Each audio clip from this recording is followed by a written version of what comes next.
And we're live.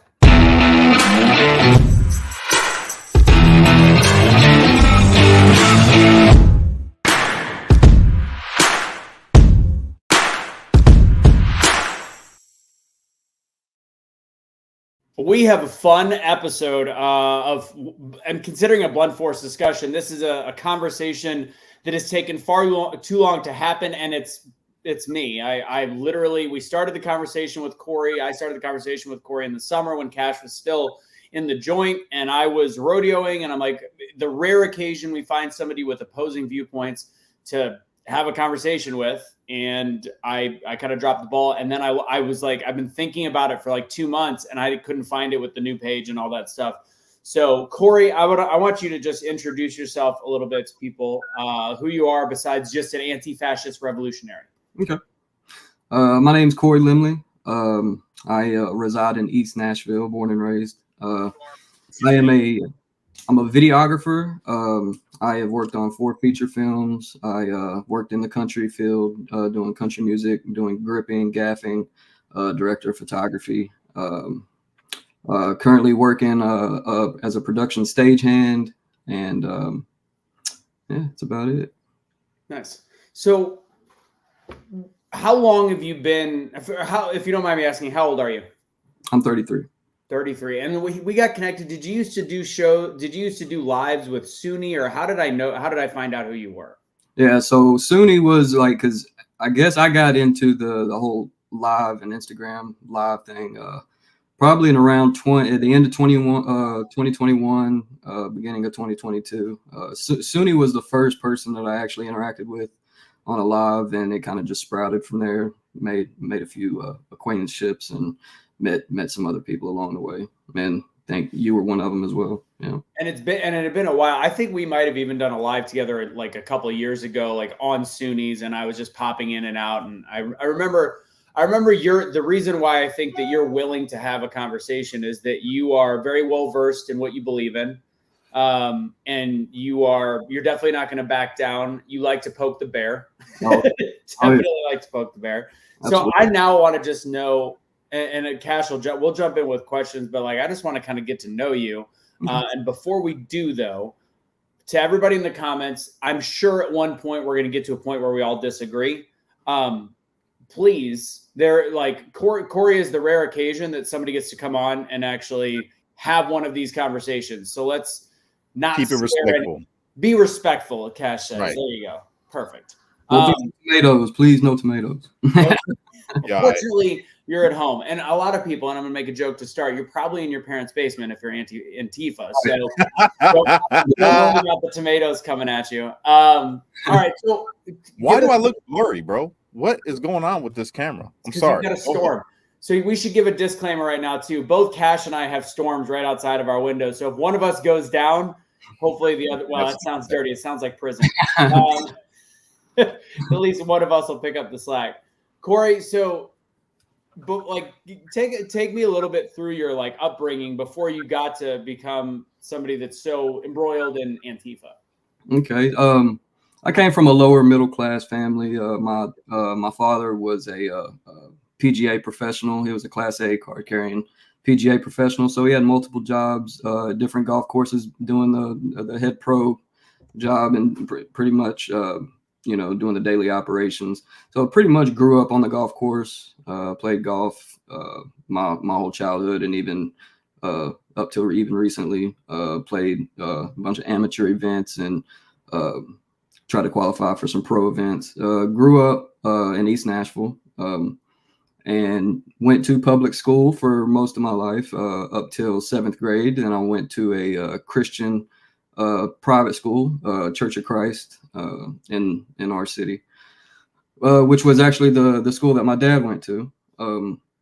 Played on the golf team there, won a state championship. There's my state championship ring right there. Yeah.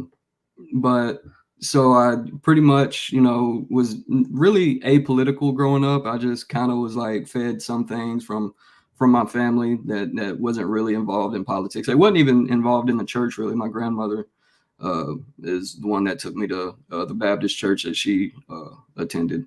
So up till about 13, I went to church pretty ritually. Went to the Christian school that I went to was from 7th grade to 10th grade, and then I finished 11th and 12th grade at the Metro Public School that I was zoned to. Ended up going to college a year after. I took a year off after I graduated. Ended up going to a Christian college up in West Virginia. Made the golf team there, but I guess there was some discrepancies with some of my transcript, my recovery courses that I took because I graduated. But pretty much I got my first tattoo while I was up there. And once I guess the sports program at the Christian college saw that I had gotten a tattoo, they waited to kick me off the team until I registered for classes and took the loans out. So I didn't have the option to go to another school. I actually had a full ride offer to Tennessee State University. And missed out on that opportunity. I missed out on playing college golf. What was the tattoo of? It was actually a big cross on my back. On your back, not even visible. Not even visible. No. So I'm assuming that this is the beginning of your anger with the system. Well, it actually stems way before that. I mean, that was one of the catalysts. Another one, just to get a little personal, a little intimate. My sister was at a church daycare that my mom and dad would drop her off while they worked. My mom was a janitor at a local restaurant, and she did a lot of day porting and she was working under my aunt and worked a lot of different jobs during the day. So they dropped my sister off, and she's 2 years old, dropped her off at a Church of Christ daycare that was across the street from the job that my mom worked at. And the people that worked at the daycare let my sister go to the bathroom on her own, which doesn't make sense to let a 2-year-old go to the bathroom on their own. And so when they realized that she was gone for too long, they went to go check on her, and they found a 15-year-old boy on top of her and molesting her. The church attempted to cover it up, and rumors spread throughout the church. And somebody in the church said, if you don't tell this family what's happened to their daughter, we're going to. So I remember I was 10 years old. I was playing catch with my friend out in the front yard, and there was 2 guys that pulled up in suits and was talking to my dad. And I just have a very vague, kind of in between memory of this, but they like vivid. I'm assuming you mean like vivid flashes and then vague of the whole thing. I gotcha. Yes. I couldn't tell you exactly really what was happening before, what really happened after that, except in bits and pieces. But my dad, I guess, talked to these gentlemen in the driveway for about 5 minutes, 10 minutes, and I remember him going into the house and breaking just about everything in the house, just absolutely irate. And that was when I learned pretty much. It still didn't register to me because I'm 10 years old. I kind of have a little idea. Didn't really find out the full extent until later on into my teen years. But yeah, they tried to cover it up for about 2 weeks. My family ended up suing the church daycare. They shut it down.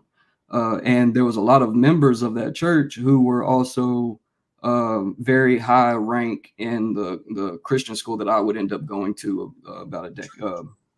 about 4 or 5 years later.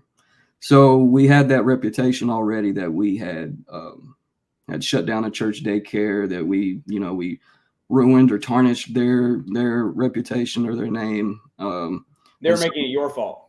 Yeah, exactly. And it kind of, me and my sister both pretty much experienced quite a bit of the backlash, the disposition that they had for us. Yeah, the backlash that came with it. And it was very subliminal. It was very subtle, but at the same time, still like hindsight, you go back and you're like, oh, that's what that was. So, but well, I'm sorry to happen to you, bro, and your family.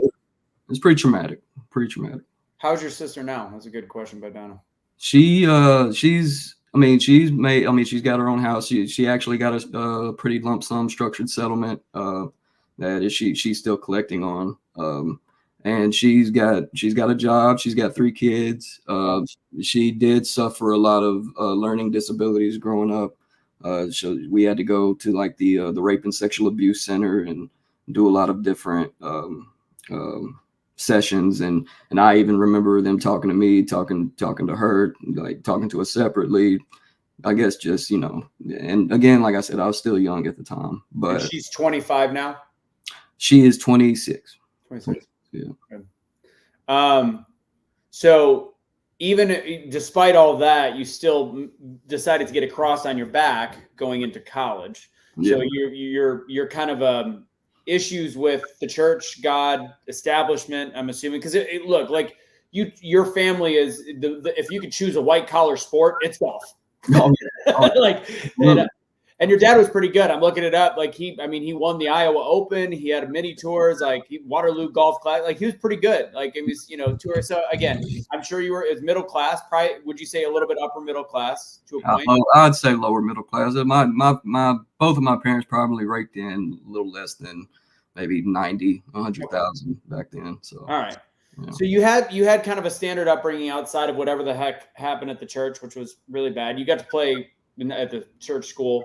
You played golf, which again, you're probably around more of the country club types, I would say, even if you're not in that circle.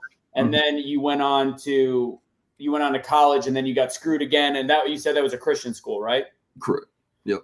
You got screwed again. Yep. And then, but you still had the cross on your back. So so you're about 18 years old at that point. So when did the transition continue from there? I would say after I left the church, I think that was probably that started that got the ball rolling after what I experienced at the college, especially some of the things I experienced within the college, the power dynamics, the just the culture of it. That's when I started asking questions. And so when I had Bible class or whatever, I'd go in there, and to be, kind of, I guess, how I've always been, a little, very blunt, very provocative in a way, like not provocative in the sense trying to embarrass or try to, just be stupid with it. Like I actually asked legitimate, genuine questions. The actual definition of the word provocative, not like, Correct. Yeah. Like, so people would think, oh, he's being provocative. He's going in there just saying, very outlandish things. I had legitimate questions, and every time those questions weren't answered, or I was told, or it didn't meet the standard of what was acceptable to me, it just led me to just, okay, keep searching. And then after leaving college, that's when I started getting into the music. So I've always been interested in music. I always loved music. And so I just kind of, just veered into that lane, and it just my mind just kept, racing with thoughts, racing with questions, being very skeptic about things. And then, there was a lot of different influences, like growing up, especially at a golf course in small town Tennessee. You're exposed to a lot of the blatant racism that exists there. And so I am, 12, 13 years old, hearing every racist joke in the book.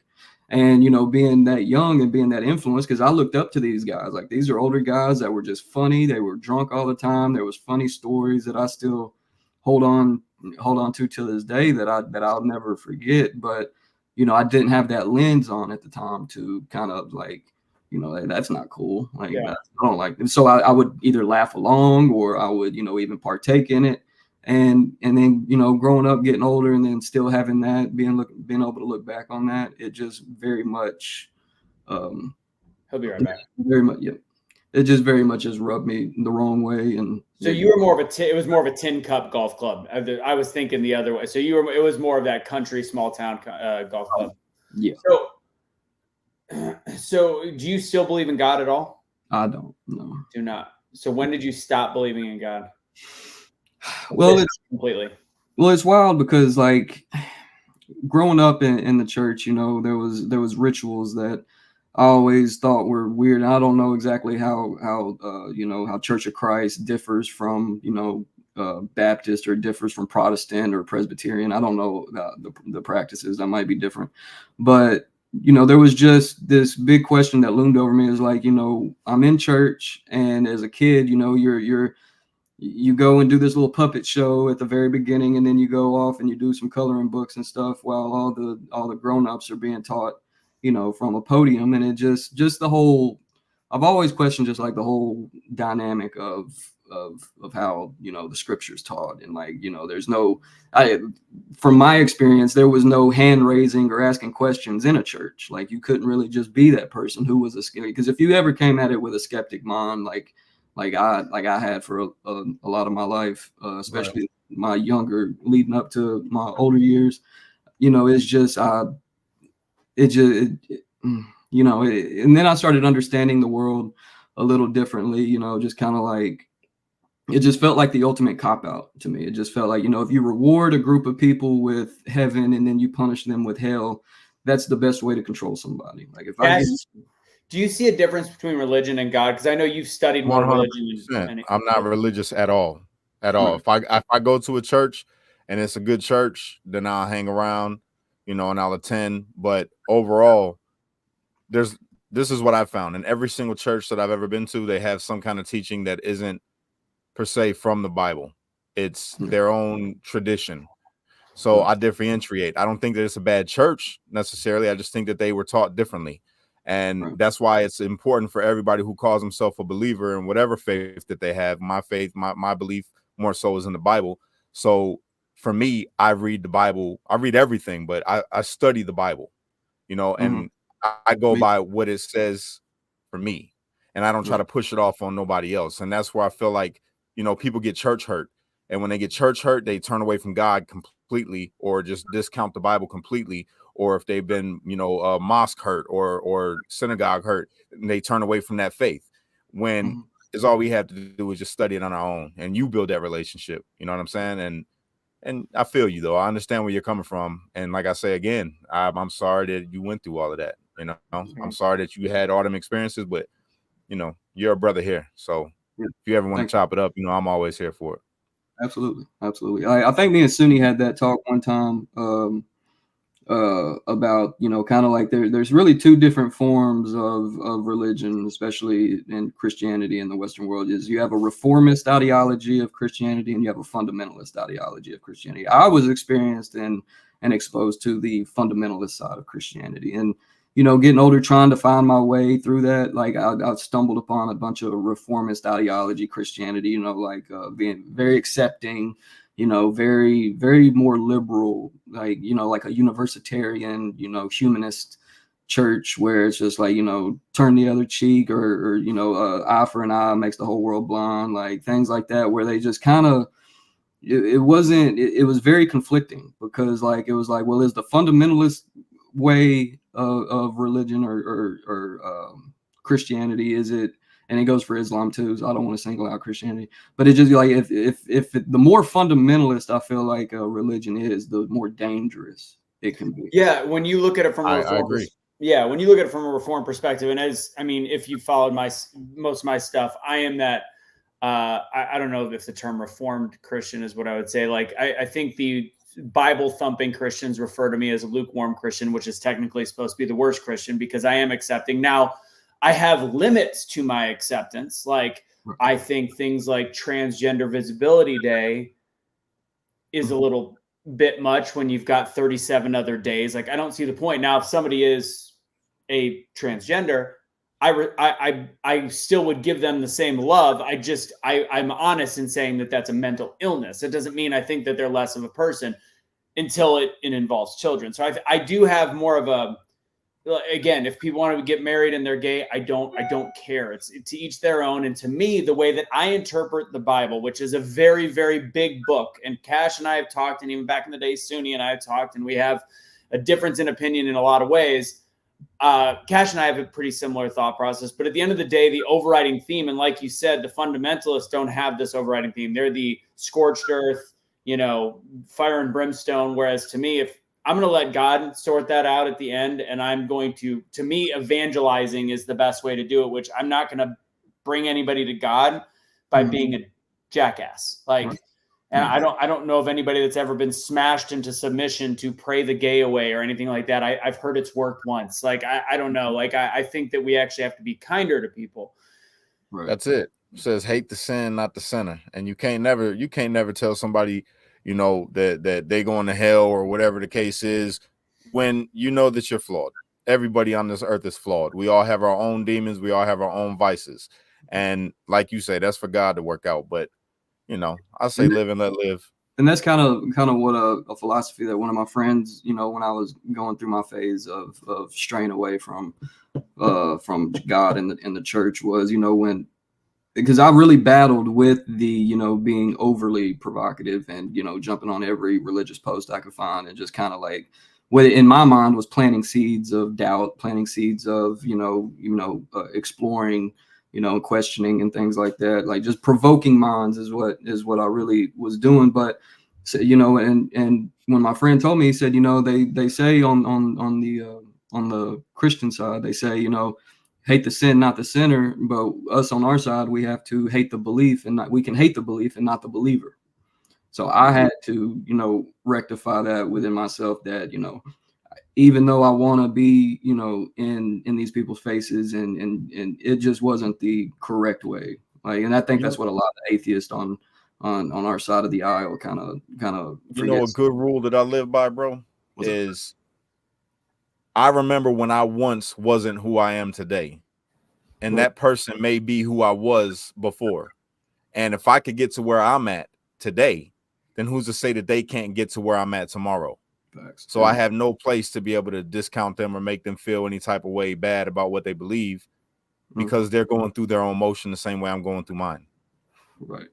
So you said atheist. So you believe you're not agnostic. You're full-blown atheist. You believe there is nothing. Well, another philosophy that the same friend was actually telling me was because I looked up to him a lot and what he believed, because he was very philosophical and he always made you think, and it was the way I wanted to make other people think. And he basically told me, like, even though people try to differentiate and place a box around agnosticism and atheism, the agnostic atheist, which is what he kind of led me down, is that were the evidence to present itself that met the burden of proof that was accepted by me, that the agnostic in me would, if that evidence is presented, I'll believe. The atheist, if it's just purely atheism, you could be presented the evidence and you would still deny it. So I stayed in the lane of were the evidence to meet the burden of proof for me, I would accept it. Like if something came down to me and I'm not somebody, when I look at something good happen, whether like, oh, I've been praying for this to happen and then it happens, that has to be God. Like I was always that person, like, well, there's like, I asked for something very materialistic and then I get it. And then somebody else is praying for water or praying, for their 4-year-old to survive brain cancer and they're not answered. So it's like, it was just one of them things that I still always grappled with, was like, okay. Can I offer you this? Let me offer you this, brother, because I'm a philosopher myself. I love philosophy. I read. I'm a nerd. You follow me, you know that. Oh yeah. What kind of computer you got? iMac. Okay.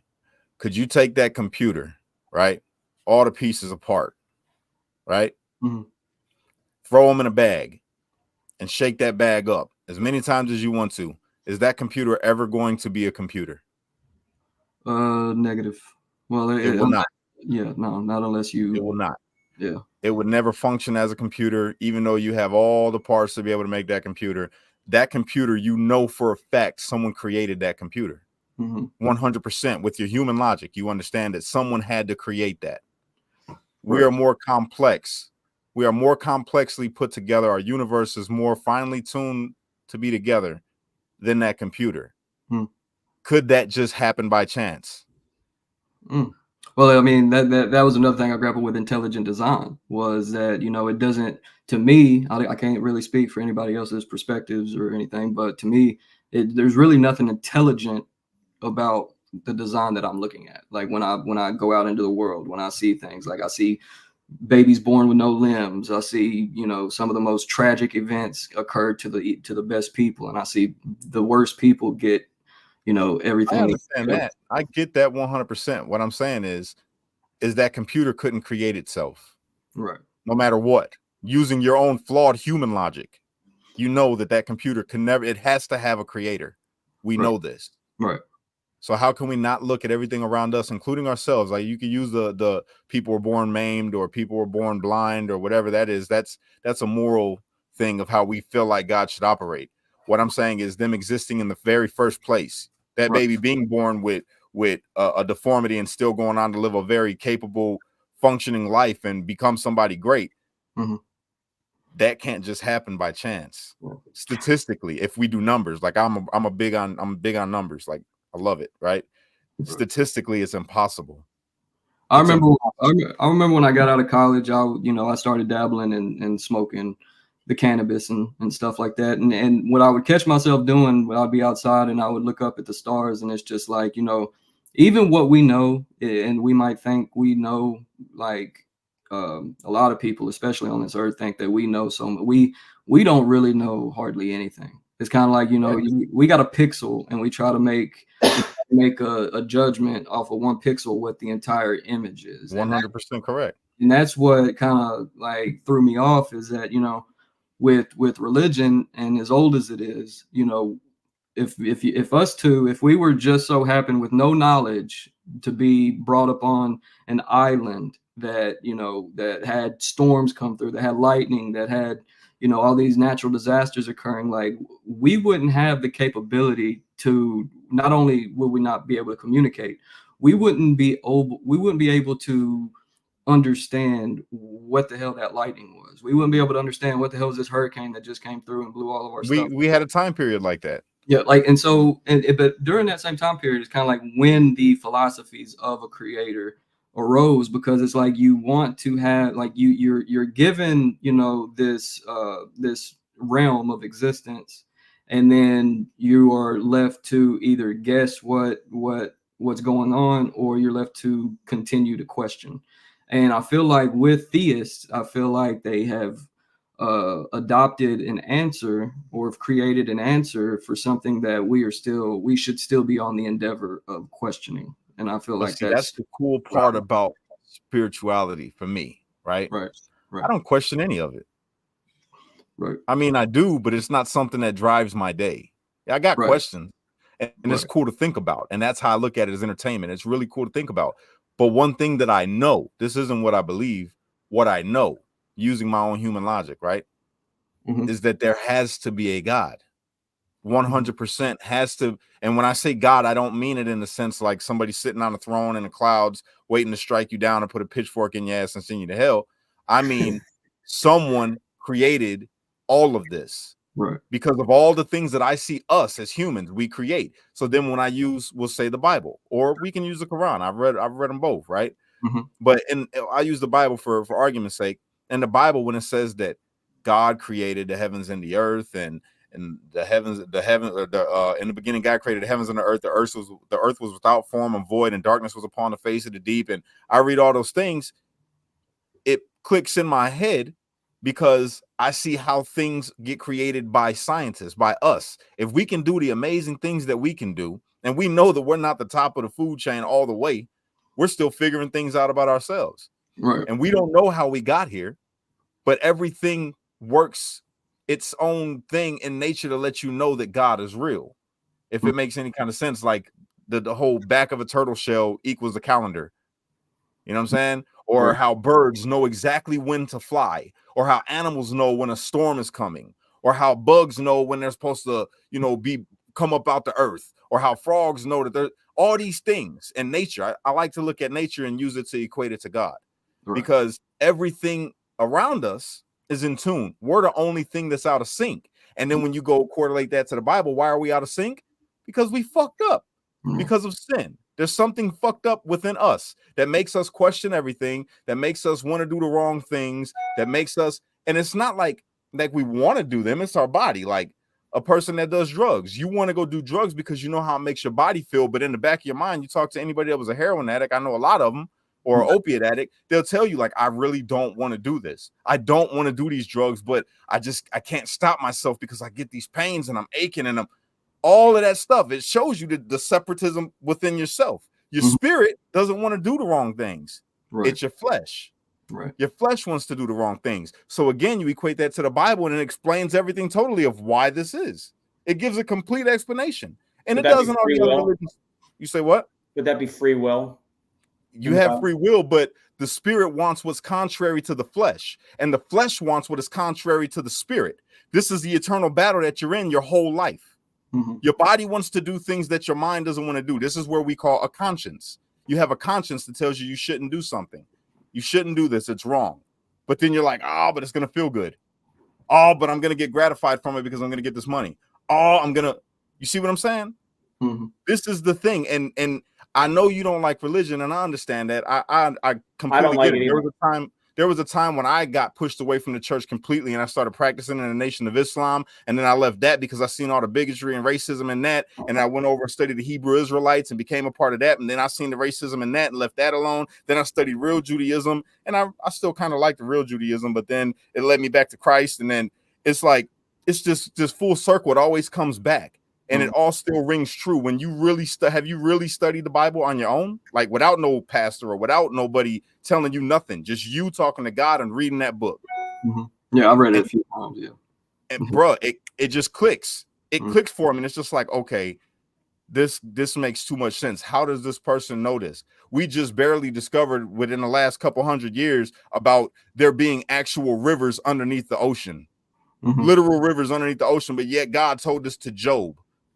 We literally just discovered all the little sulfur balls in civilization that got wiped out by some catastrophic event where it seemed like everything got torched as if fire and brimstone came from the sky. And it's in the place of Sodom and Gomorrah. There's literally a lake right there.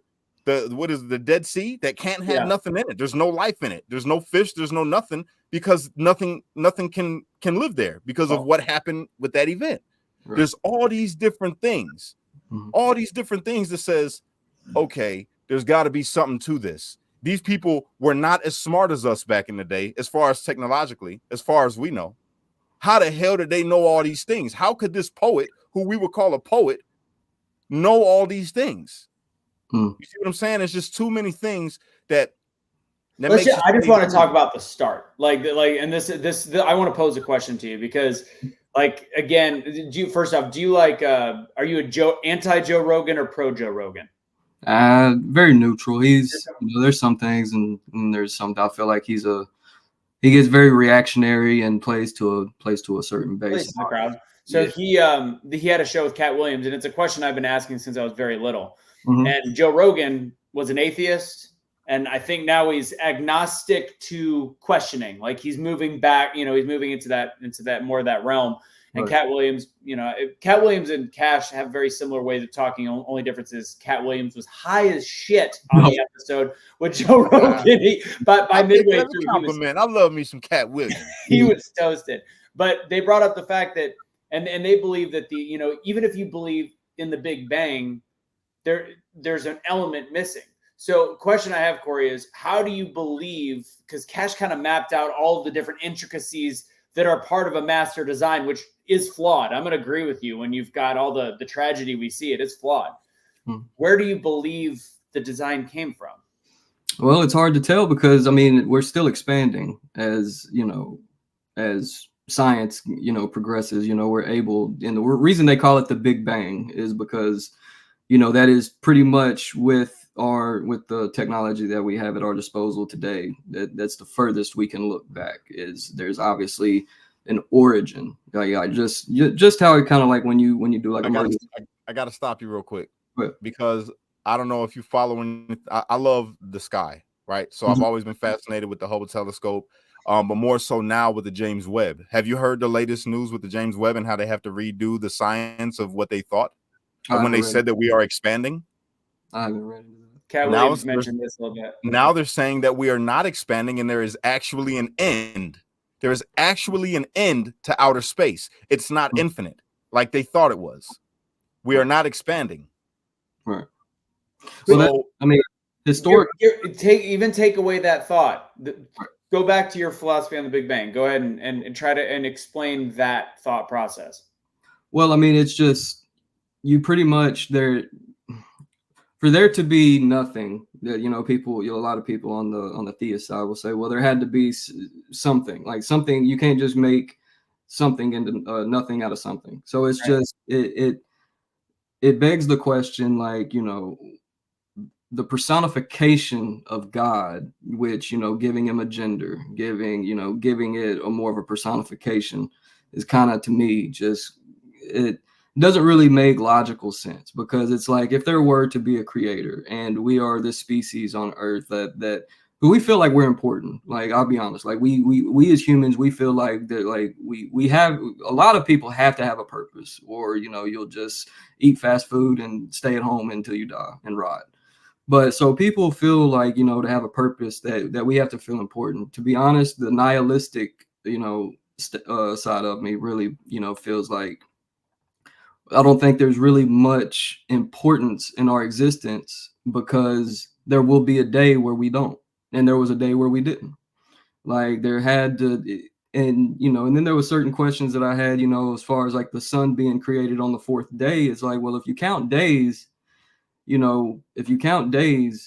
using the sun, and the sun wasn't created on the fourth day, where'd the other 3 days come from? And it's just, there was a time period. Master plan. Yeah, there was a time period where we thought the sun was the center of the universe, and then just kind of like it just develops into, like, a lot of people didn't know. Like, honestly, we're talking about a philosophy that dates back to when people literally thought that the sun and the moon were at war with each other. And every time the sun would come up, it means it defeated the moon. And every time the moon came up, it defeated the sun. And then we understood, like, well, are we, a lot of skeptics would say, well, are we rotating around something? Like, is there something else going on that we don't know? So that's where, like, the conceptualization of time came about, and people, people saw that the sun was starting to get lower. And when the sun got lower, it got colder. And then, and that's where a lot of, like, I feel like religion kind of intertwines, is because on the 25th day, you had the sun, at its or the 23rd, 24th is when the sun's at its lowest peak in the sky, and then on the 25th day, it rises and it starts going back up, and it's the equinox. So you had people telling stories through what they were seeing in the sky, like, and I feel like a lot of those stories, kind of sprouted into conversion, and starting to like now people that are starting to question what was happening, now it's like a forced conversion. It's like, we're going to take this all the way west, and you had the Crusades, you had the Inquisition, and you had people, just pretty much telling you, like, you have to adhere to this. And we celebrate St. Patrick, and a lot of people are, what was St. Patrick famous for? He banished the snakes from Ireland. Well, what snakes was it literal snakes? And they're like, no, he literally waged a crusade and killed all non-Catholic, non-believing, skeptics. And go ahead. See, but this is what you're talking about, is what man has done. Mm-hmm. Okay, so when you talk about, being created, right? Mm-hmm. And that people feel important, that's because of man's ego. Mm-hmm. Man's ego makes himself feel important. We've forgotten the first real mission, the first mandate.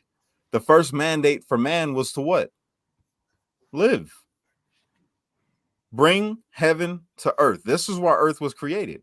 Earth was created so that God's will can be put here on earth, and we could be the vice regents on earth, the ambassadors of God here on earth. As above, so below. Mm-hmm.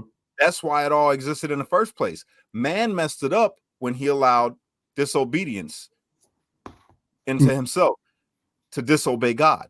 Mm-hmm. It's simple. And it was all part, for what I believe, from when I read the Bible, it's all a part of a plan to bring man back into the fold, to being what he was always supposed to be, which is the end result anyway. But the key is for man to choose God, because that's the only difference between us and angels, God, all of that, is that we choose.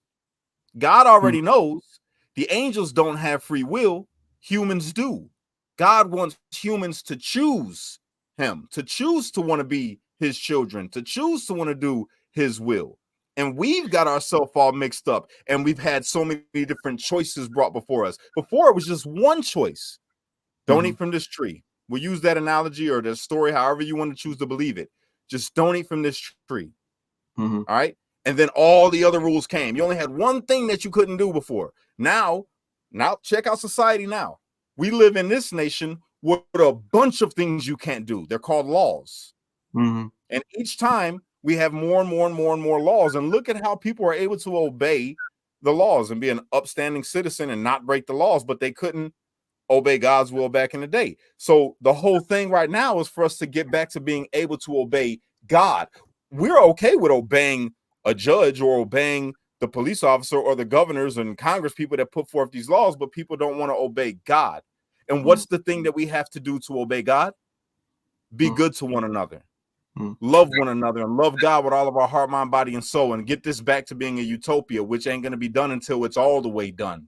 Right. I think it's a term in the Bible. Was it render to Caesar's what is Caesar's? Render unto Caesar what is Caesar's, and unto God what is God's. Right. Exactly. Yeah. And once man gets to doing that, see, God knew that we was never going to do it. Mm-hmm. He already knew. He knew that some would. He knew that some would, but he gave everybody the equal opportunity. And this is the way that I like to describe it to people, because you got these people that are like the MacArthurs, right? The people that believe in like the Calvinism. They believe in it's all predestined. Everything that you're going to do is predestined. I disagree with that. Mm-hmm. Yes, God knows everything, but he's rooting for you. Mm-hmm. God is rooting for you. See what I'm saying? And this is what I mean by that.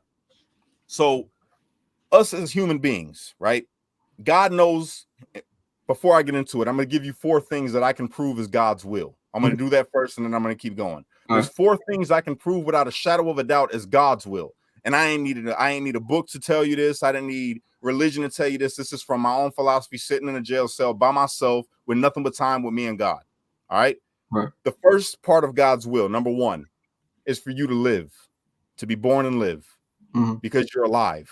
And you can't change that unless you kill yourself, which would make it unnatural, which would put you outside of God's will, would be your choice, not God's choice to take you when he wants to take you. Number 2 is to grow, because no matter what you do, unless you do something unnatural like kill yourself, you're going to turn from a baby into a man, into an adult. So you can't stop it. That's natural. That's God's will. Number 3 is for you to choose, because even if you choose not to make a choice, you're still making a choice not to choose. Can't help it. It's naturally written in you to make a choice. And number 4 is to die, because you cannot stop yourself from dying. You can delay it, but it's not natural. When you have somebody on a breathing machine or on life support when they're brain dead and their organs can't function on their own, that's unnatural, and it takes you outside of God's will. So I say all that to move into this part of it. Us being alive on this planet have started to adopt all these different ideologies of what we're supposed to be. Religion is not God. Religion does not make people better. It was the intent at first.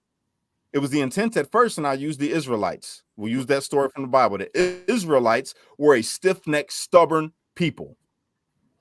God said, okay, I'm going to set these rules for you guys. You obey these rules and it'll keep you within the fold, and you will be unto all people, my chosen people. And they couldn't get it right. And he's telling them the whole time through the Old Testament, look, just turn your hearts back to me and I'll forgive you. But if not, I'm going to destroy you and punish you from the 4th and 5th generation, or the 3rd and 4th generation, however it goes. And they still couldn't get it right. So now here we are in the modern day and age. We still can't get it right. So this is where the story of Jesus comes in. Jesus came, or Yeshua, whatever you want to call him. And he came to be almost just like how Adam was. The only difference between him and Adam is Adam wasn't born. Jesus was born with the Spirit of God already dwelling in him. Adam was created from clay and had it breathed upon him.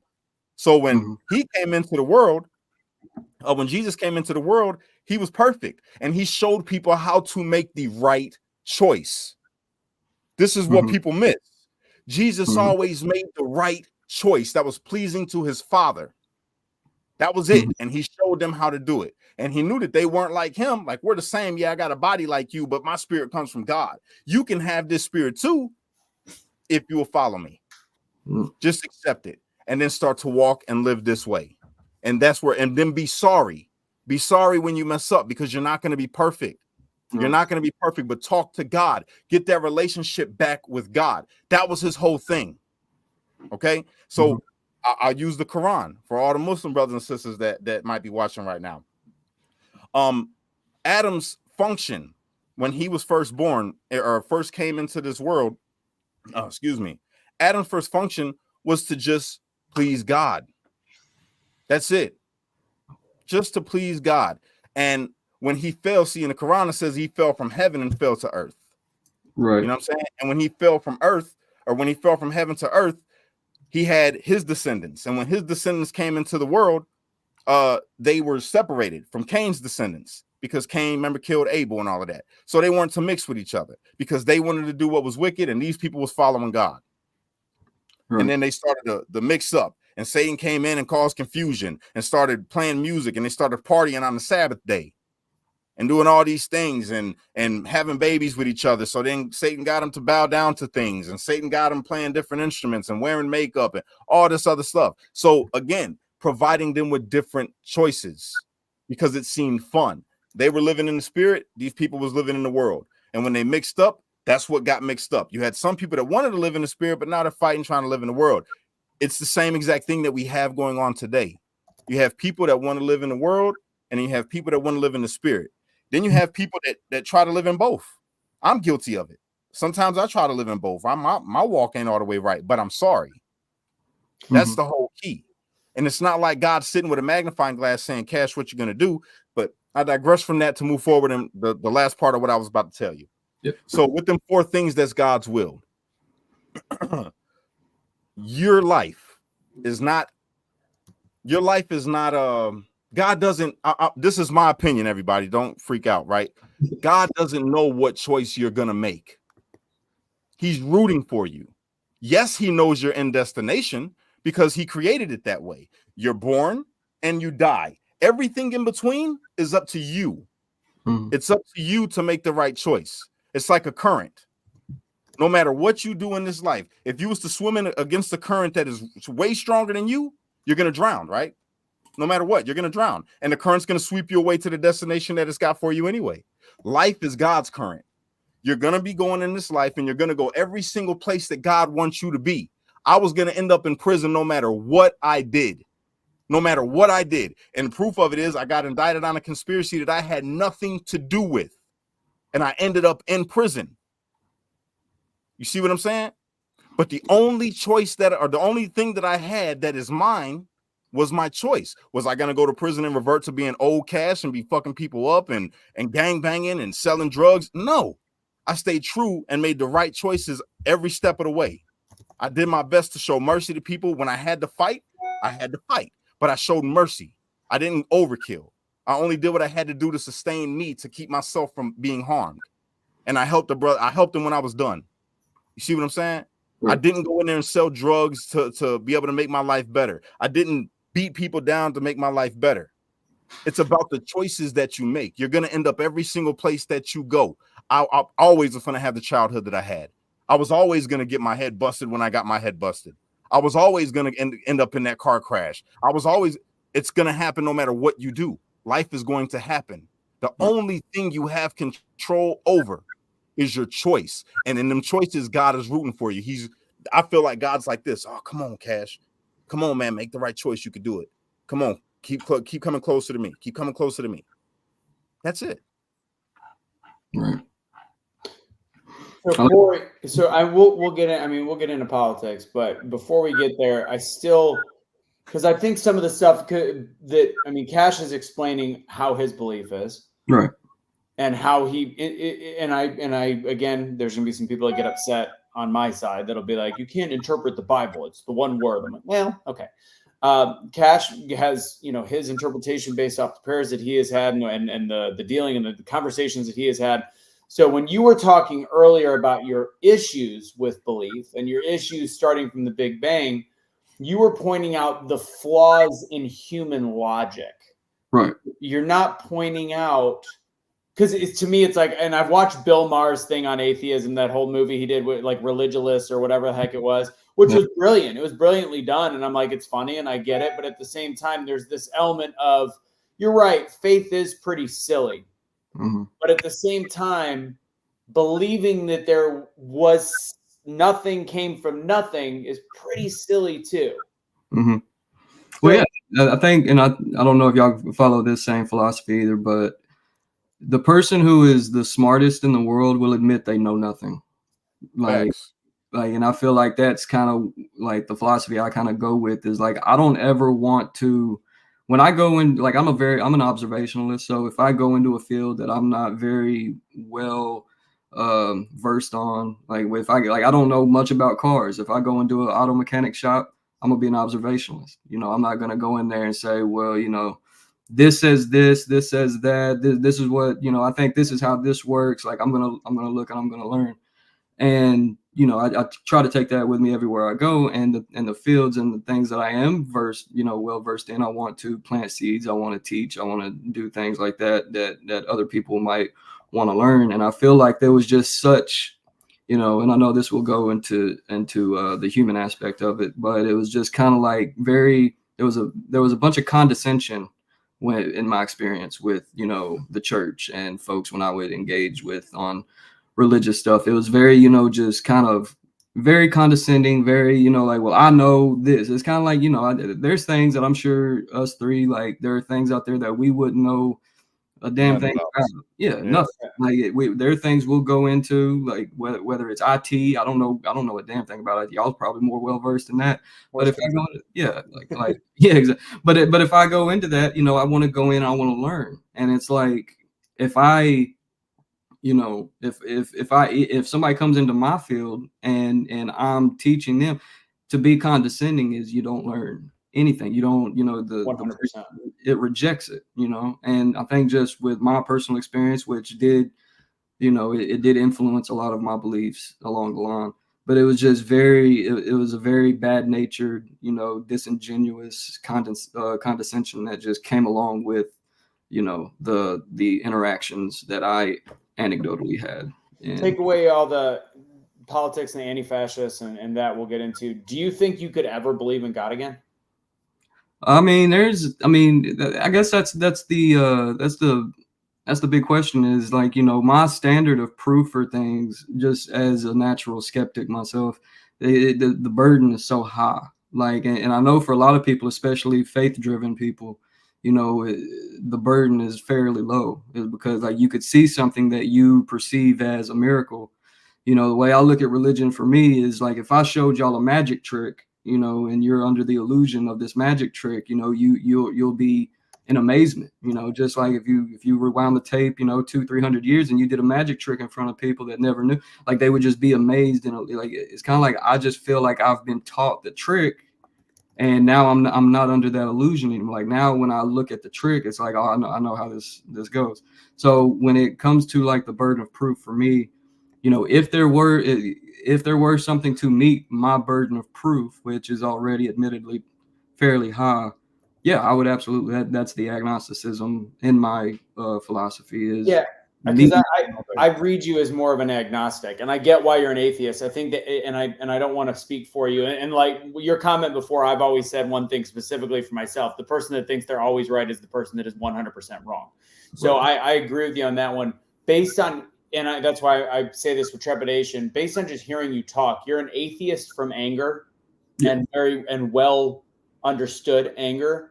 But you're agnostic based on belief. I mean, the actual definition of agnosticism is searching. You're always searching. Right, correct. So I understand a little bit I understand where you're coming from. Definitely. I get it. So you went through all that stuff, and obviously this is why I like having conversations with people, because they always have a reason why they get to a place. And unfortunately in this world, we no longer, in this country, even more so, we don't allow ourselves to get to a point to understand each other. And that was the original philosophy behind Be the Change, and that's why Cash and I like clicked so well in the beginning, is we have this constantly. And trust me, I know you could poke the bear, and I know you and me could do this all day long and we'd have a fucking blast doing it.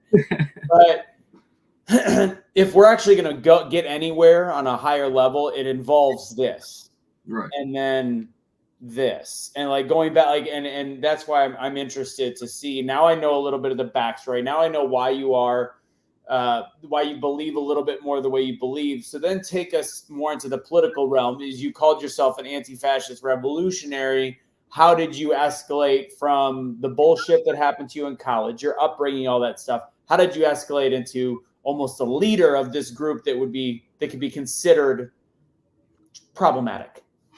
So I think a lot of it is, okay. Yeah, I think a lot of it is geographic because, me coming from an urban city, my family is, I would say, I don't have that big of a family, just me, my mom, my dad, my sister is really, and then I have some distant relatives that I haven't seen in years. But my aunt, she's what I would pretty much say is a blue dog Democrat.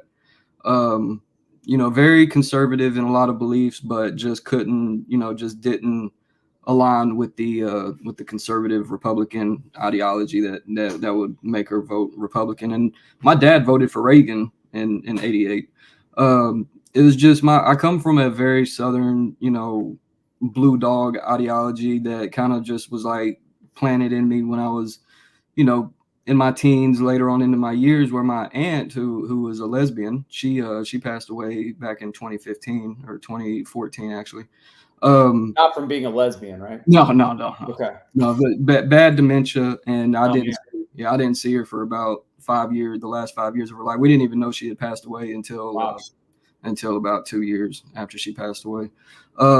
But she, she was very,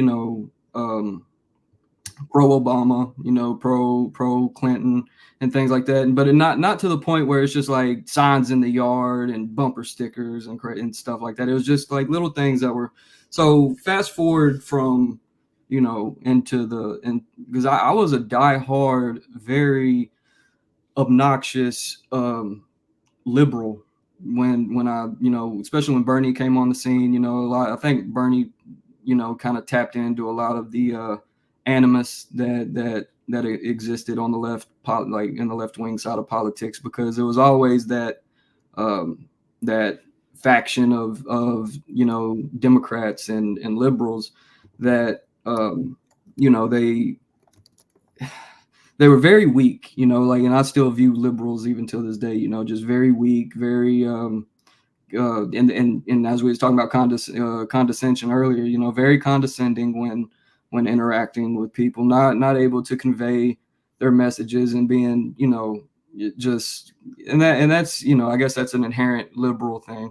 So when I was politically homeless, like for a few years after Bernie, because I started finding that Bernie was just the same old thing. And a lot of us, so it's just kind of like a funnel to like, okay, we can't go with Bernie.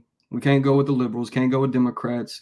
Obama is the king of the drones and droning people, and we can't get behind that because I don't compromise what I found a lot of liberals do. They compromise their morals for, being a part of the clique, being a part of the group. They pick and choose. It's the liberal, and the reason why, and I'm going to interrupt you. The reason why Democrats win is because their beliefs, their group is thick as thieves. And the conservatives lose because, for example, if I talk a little bit about a pro-choice belief, I'll get alienated from my side. Whereas the left, right? You're on my team. I don't care how shitty you're, this, that. So they bring them all in. So I understand where you're coming from. Yeah, and so I got to experience a lot of that. And so fast forward to Trump's election, I turned on the TV one day and I saw that there was a black clad group of, and my cousin had taught me a lot of like the European anarchist.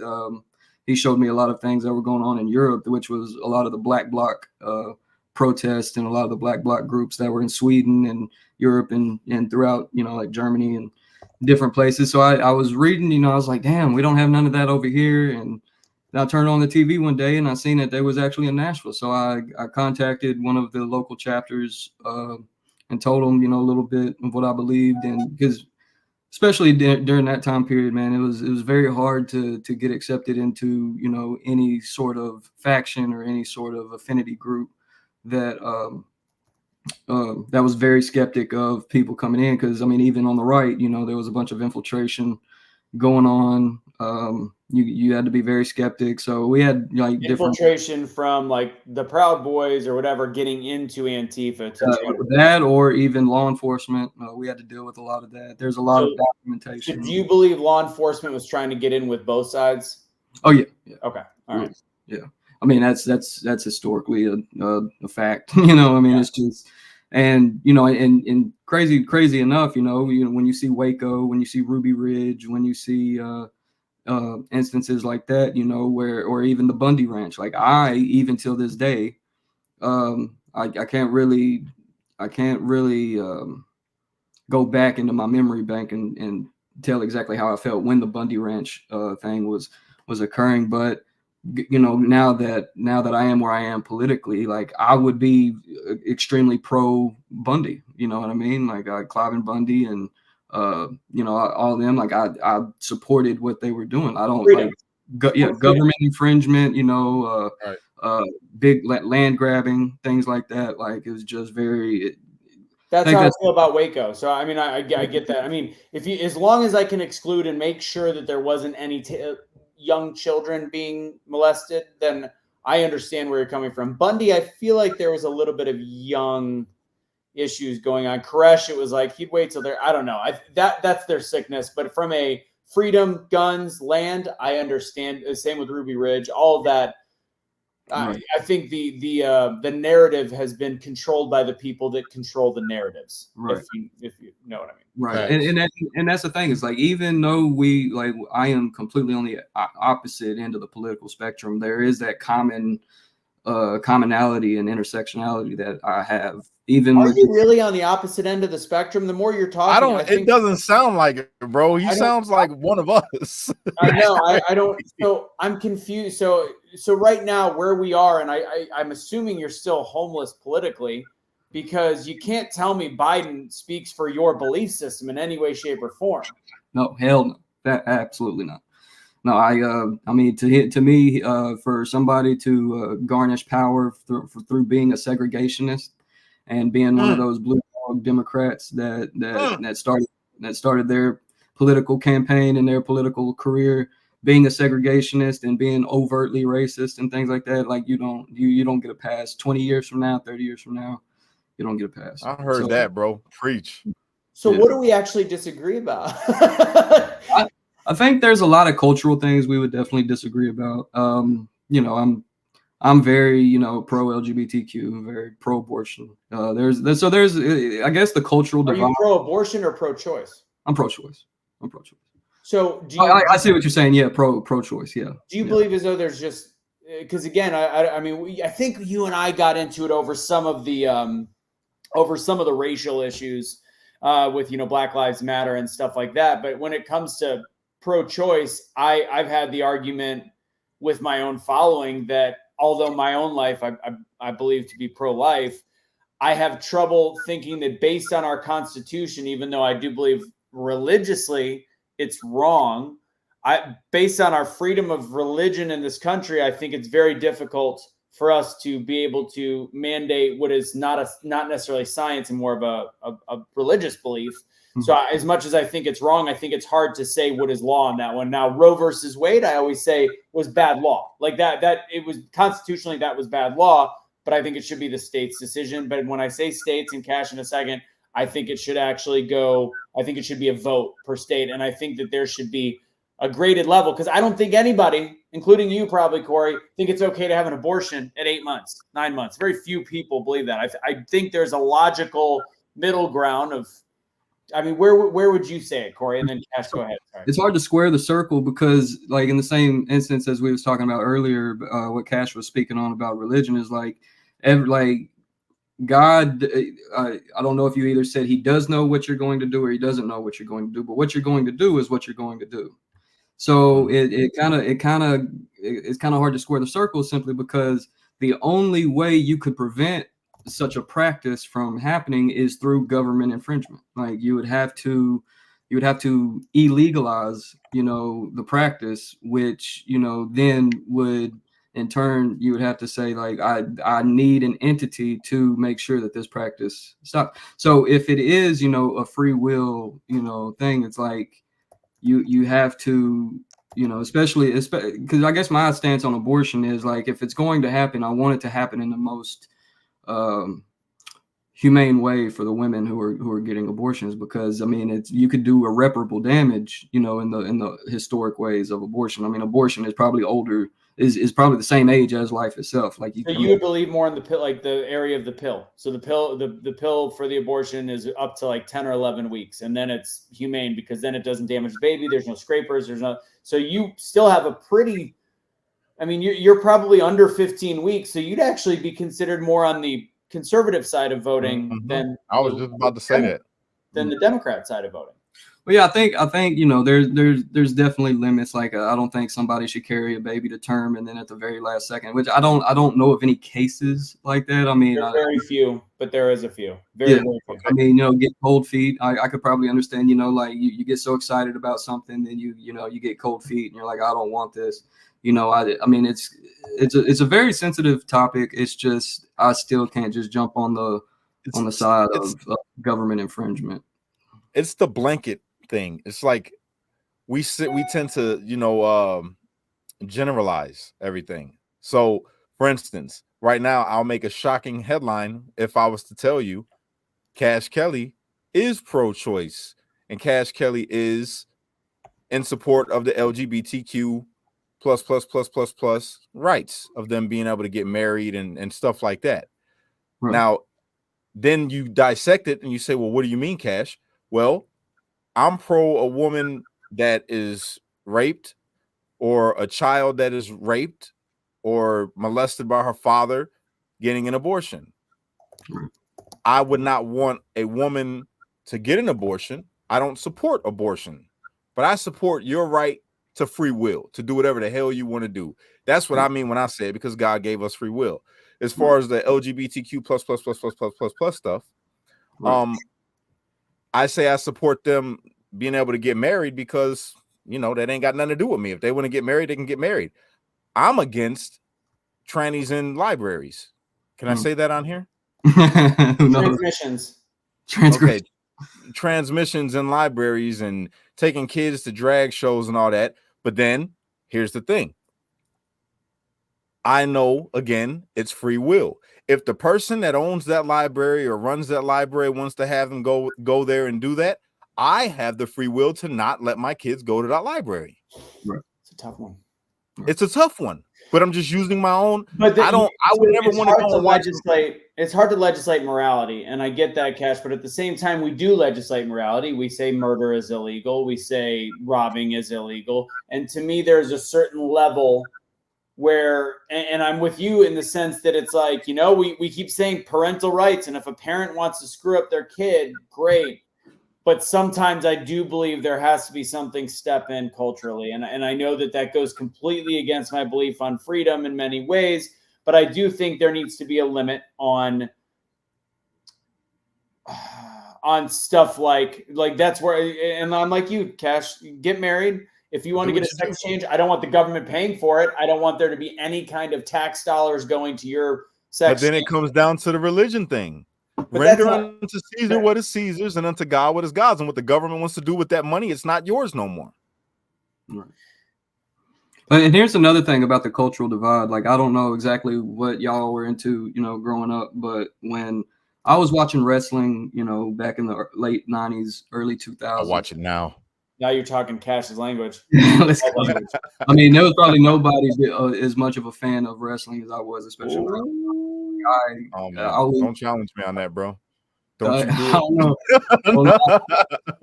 I watch WWF documentaries. The Attitude Era was probably my favorite time of all time. But yeah, like but so if you even go back and like, because there is this hyper fixation on sexuality today, and it's, you know, when I go back to those days when I was younger, you know, I remember Gold Dust, I remember Val Venus, I remember these gimmicks that were, you know, and we all know wrestling was very geared. Yeah, there was some, you know, adult people that would watch it, but it was really geared towards kids. We know wrestling, like it's a kid's. Now it's geared towards kids. Before it was geared towards men. Right. And you know, that was when blood was still allowed, and there was still, you know, like disclaimers and stuff. And you know, I didn't have like, so, and even go back before then, and you go back to the days of Freddie Mercury and the music industry of men painting their fingernails and wearing tight clothes, having the crazy 80s hairstyles, and just, wearing makeup and Twisted Sister, like all these different, even Marilyn Manson, like just that time period, there's always been, and it's funny because Tipper Gore, Al Gore's wife, was one of the biggest anti, Twisted Sister, anti, 80s rock bands, like saying that it was promoting violence, it was promoting all these things. So there's always been this cultural divide, and I think today we're hitting a boiling point, or about to reach a flash point where it's just like, the lid's going to blow off. I mean, the like what we're talking about, especially as far as LGBTQ and trans issues and stuff like that, it's not a new thing that we're talking about. It's older than we are, and it's just, and it's gonna be here when we're gone, and it's just one of those things that it's just, I was that person that if I wasn't around something, if it wasn't in my intermediate circle or immediate circle, I had a disdain for it. I had a disposition for it. I looked at it differently. And typically what humans do, if they're not exposed to something or a different culture or something like that, it's very like, ugh, like gross. And so the more I got around people that were in, like, whether it was the Muslim community, LGBTQ community, just any different community that I could tangibly be around somebody and see their culture, be around their culture, see how they are, it alleviated me of all those dispositions and all that disdain that I had. So it grew to where, it was like I started doing research into history, like Stonewall and the first Pride Parade actually being a riot against the police, and it took me that way. But do you think it's a little ridiculous that currently we've got 30 different days on the calendar that are in support of something in the LGBTQ XYZ community? Well, I think that's what's crazy is the more you draw, like the more it's kind of like a weird thing that happens, but it's like, and I'm sure, especially on the right, the conservative right side, like the more there is a push against Christianity, the more there is a support for it. It's kind of like, the more there was protest against the police, the more that rose up a support of the police. The more there's a, push for happy holidays. It's to further the divide. Yeah. The louder the sides become. And I think with the 30 days and the multiple like days of LGBTQ commemoration, things like that, I think it is more honestly like it on the surface, it's, we're in support of this community, but under the surface, it's, a big FU to conservatives. It's just more of a provocative, like, and not a provocative in the way that divisive. It is meant to, kind of troll. It is meant to kind of like, it's meant to piss people off and get them to snap and go at odds with each other instead of doing what we're doing right now and having a dialogue, a respectful dialogue at that. Right. Yeah. I mean, you can't have that. I mean, because that's the thing, like the government wouldn't sustain itself. So, I mean, I think back to what I said, one of the areas that I think we had some contention with, and I still want to get into what you've actually done with Antifa, but with BLM, what is your opinions on Black Lives Matter? So I love this question. So when I did a lot of protests in Louisville, in the case of Breonna Taylor, we had a lot of protests. It was months and months on end. When I got on the ground out there, what we were told from the jump was to not have any association. Don't do, like, the BLM organization in Louisville was very liberal infiltrated. It was very, it wasn't anything. It didn't have anything to do with the street activism that was going on. So there was a huge disconnect between this, trying to proliferate BLM on a national scale, but create an organization that was more geared towards reforming the system. As we go back to the talking about reformism, like they were reforming the system by partaking in it. So you had a lot of people on the street that had a lot of distrust with groups like that. So when it came to BLM, there were groups in certain cities that I experienced where the BLM, like the street activists on the ground, had nothing to do with the organization of BLM as far as it being a conglomerate or a organization. And running for office and things like that. Like there was and that's still the thing with no money went to black people, not a single dime. Right? No, definitely not. I didn't get shit. I know that. And I think that's where a lot of the distrust came, was that there was funds that were coming up missing. There was funds that wasn't being allocated to a lot of the street activists that were on the ground. So you had a lot of street activists that they adopted the BLM. I mean, because the thing is that a lot of people don't understand is that BLM was a new phenomenon about 2012, 2013. It came on. Michael Brown, right in between Trayvon Martin and Michael. Yeah, right between those is when you had that's when people started seeing hashtag Black Lives Matter. It just started as something to say to again provoke conversation, to kind of just be in your face with it. But before like there were protests that predate Black Lives Matter. Now so these protests are comprised of humans, of people who were not attached to BLM. So that's why I think you had a lot of liberals kind of take BLM and made it into what liberals like to do, and make it into a reformist organization that didn't make a dent in. And I think it's because they chose shitty people. Like, no offense, and actually offense meant not towards you, but towards them. Like, to me, if I was going to be as somebody that does have a heart, if I was going to look at a case and go, that's something I would march for, it would be Tamir Rice. Absolutely. There was nothing. Like, you brought up Breonna Taylor. That situation's bullshit. Michael Brown, piece of shit. Sorry. And then George Floyd, also piece of shit. Like, again, nobody deserves to die. Yeah, I'm about to say that's a little harsh, because we draw the line right with the situation, because again, you hate the sin, not the sinner. The man with the George Floyd situation, yes, he was out of line. Yes, he was high. Yes, he had an overdose. Well, I don't know if I can say all that on here because allegedly. No, he had I'll say it. He had an overdose. Okay, well, but still, Derek Chauvin shouldn't have did what the fuck he did. I never said that Derek Chauvin wasn't a bad dude. Like, I'm not saying so he didn't die because he was a piece of shit. He died because the cop was a piece of shit. But I'm saying all these, and the reason I'm saying these three cases were really, Trayvon maybe a little bit closer, but he still became kind of a shitty kid as he got older. Like, he had a history of stealing stuff. So we managed to pick the worst cases, knowing that people on the right that are going to be a little bit less sensitive are going to say absolutely not. Like, Michael Brown was a straight up, and I'm going to say it, he was a thug. He was a straight up thug. And the whole narrative about the hands up was proven a lie. And then you've got Breonna Taylor, which that case, there was issues with the actual their surveillance. There was issues. There was the crooked cops that did the surveillance. We found out later.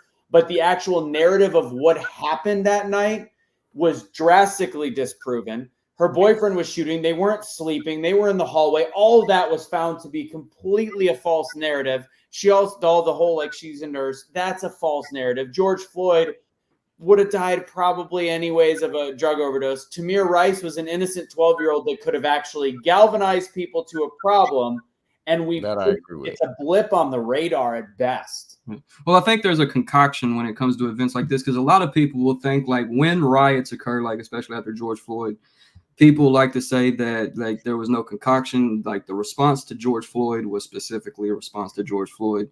I feel like a lot of the responses, especially if you go back to the LA riots, to the riots of the civil rights. I mean, the whole country rioted for 9 days after MLK was assassinated.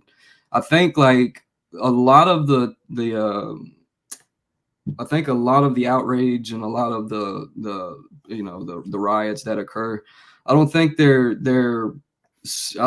solely just regulated to or exclusive to the events that, you know, because we get caught up on talking about whether, you know, George Floyd should have died, whether he overdosed, whether things like that. However, like the outrage to that it's a huge concoction of generations of outrage. And But I think we were improving as a society up until, and I'm an Obama voter. I'm a Democrat growing up, all of the above.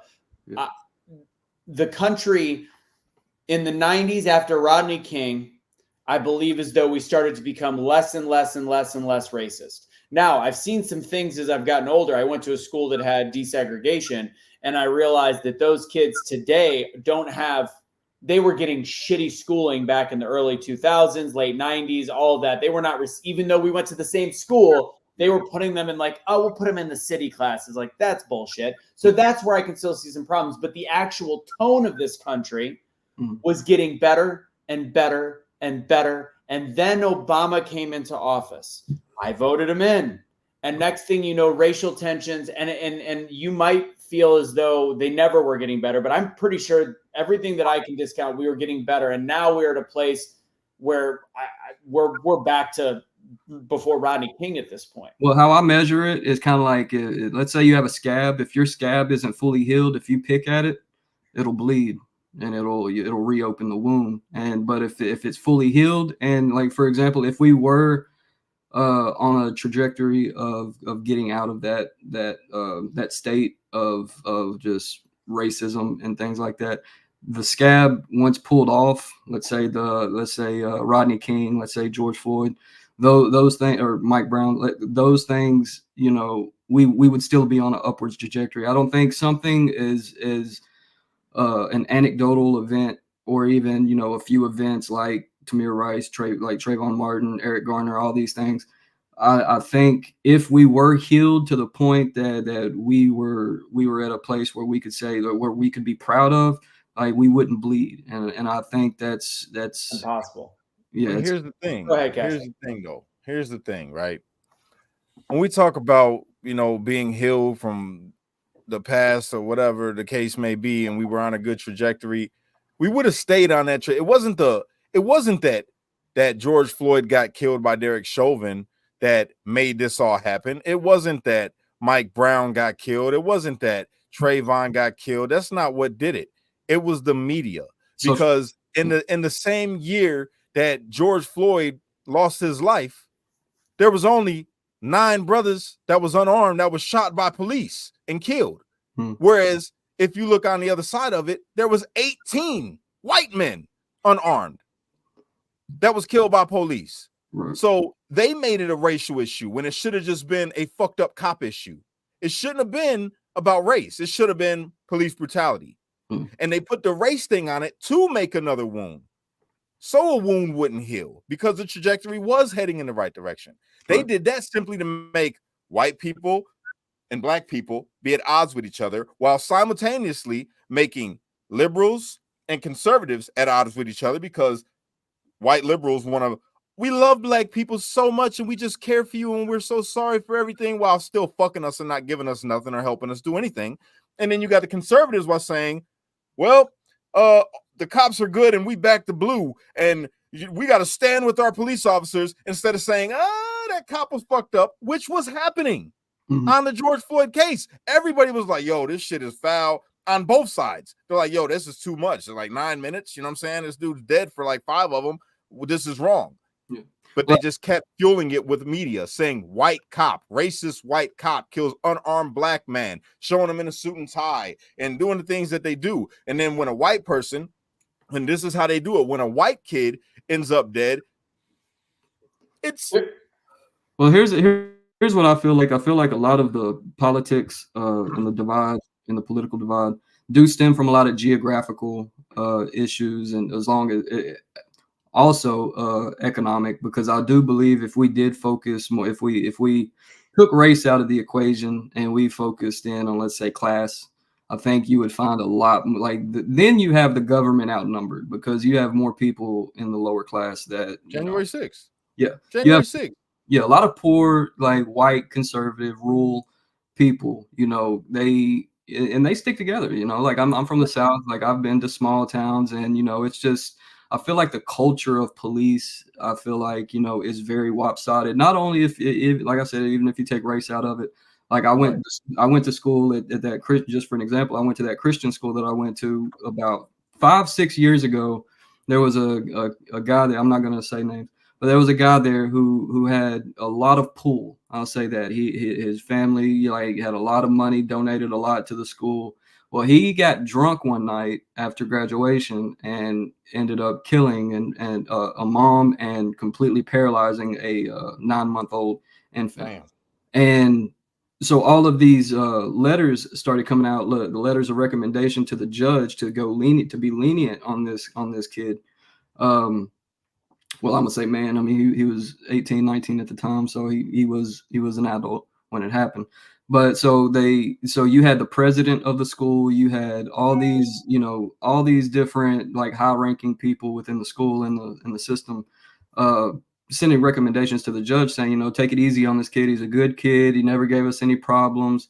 Well, the judge gave him, I think, a year in prison, a year in jail, and I think 3 or 5 years probation. And it's just like when I think about it, if that were to be me, whose family didn't give to the got fucked. There wouldn't have been no recommendation letters. If anything, it would have been like, yeah, you know, this kid, he was kind of an outcast here. You need to take it hard on. So I feel like even outside of the racial component, I think it's more socioeconomic. I would 100% socioeconomic. And once people can realize that, then the race shit will mean nothing. Because I live out here where it's whites, blacks, Mexicans, Asians, Arabs, everybody. And when we're in the hood, everybody's struggling. We all get the same treatment. It's the same shit that goes around. You know, but people don't talk about that enough, and the news won't talk about that enough, because then people will come together and it wouldn't be no divide. It wouldn't be nobody hating each other because of their political ideology. We're like, yo, we all getting fucked. You know what I'm saying? So I got your back, bro. You need something, I got you. Yeah. You know, and then the other issue that I have, the other issue that I have with Black Lives Matter is the fact that they would only come out to race bait. They didn't come out to say, you know what? We got to stop killing each other.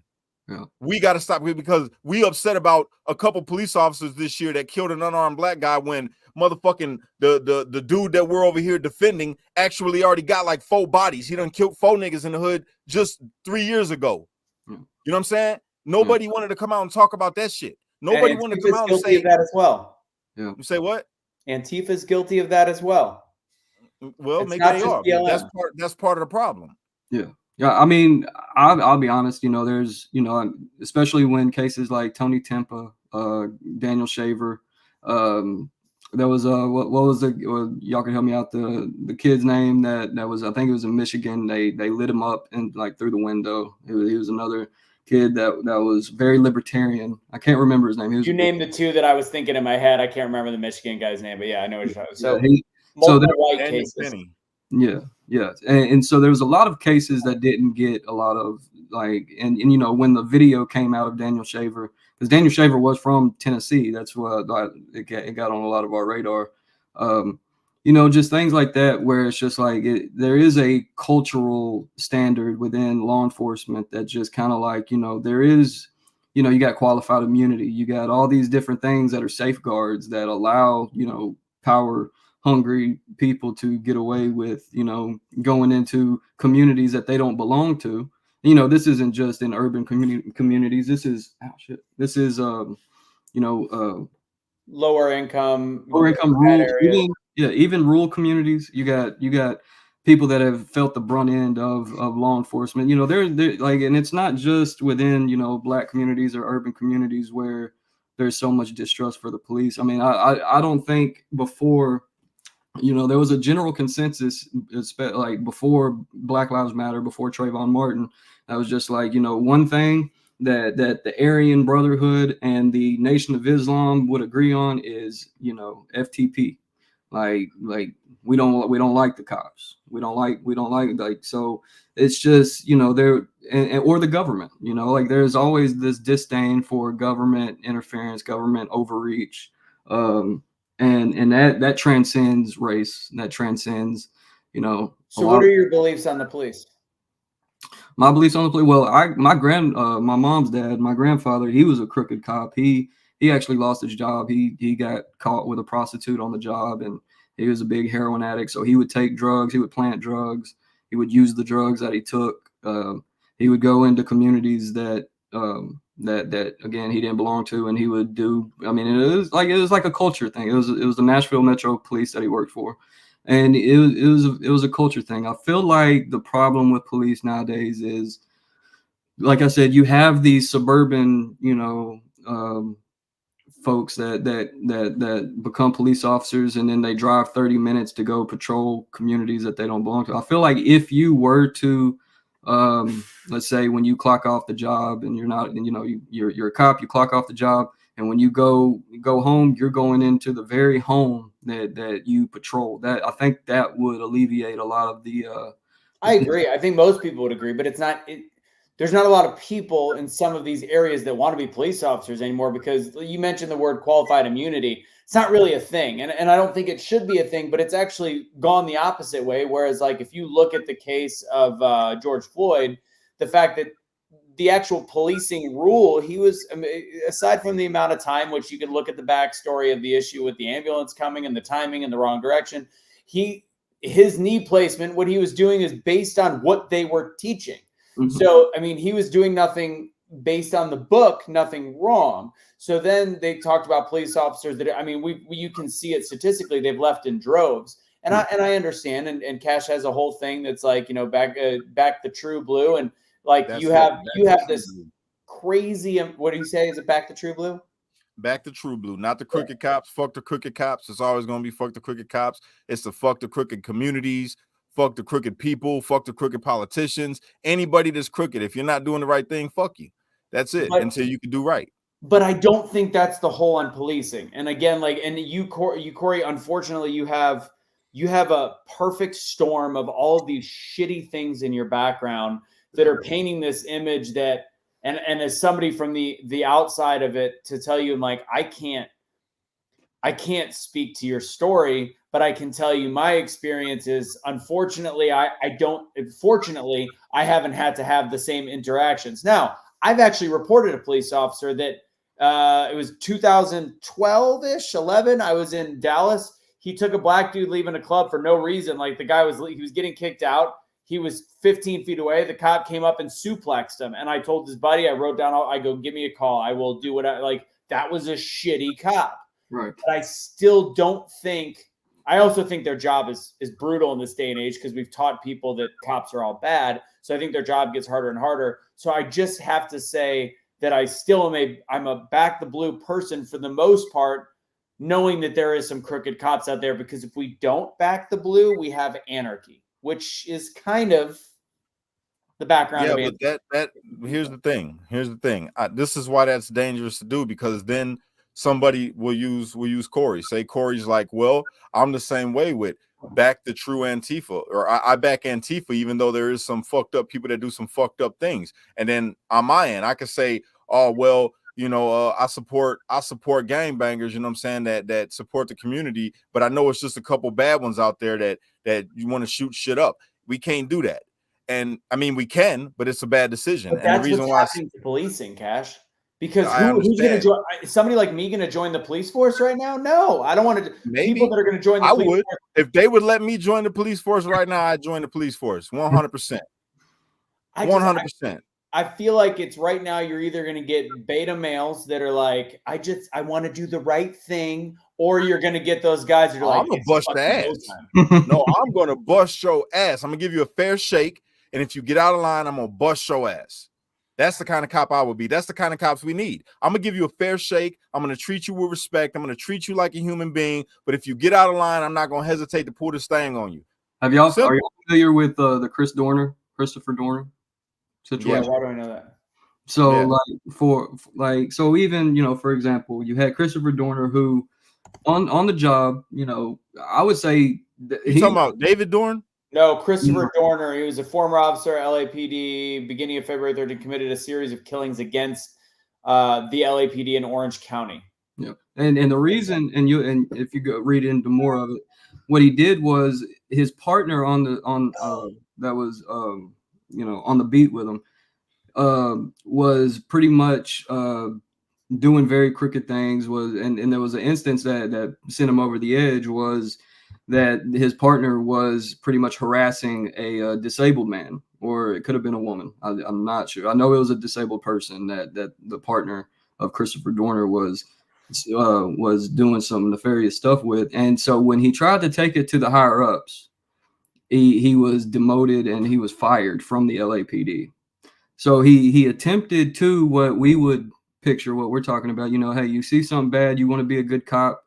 And I feel like there have been cops, and there have been many cops even come on the record after they leave the force, come on and say, when I try to go to my higher ups, the problem is, like, if the corruption is happening on the lower spectrum of, like, on the lower end, and on the beat cops and your people out there patrolling, what happens when the corruption is higher up? And there's a lot of favoritism, there's a lot of politics at play, that so if you try to go to the higher ups, and like Christopher Dorner did, and got fired for pretty much trying to go against his own partner, and kind of like demoralizing, what they would view as demoralizing the police department by putting a stain on it, tarnishing it.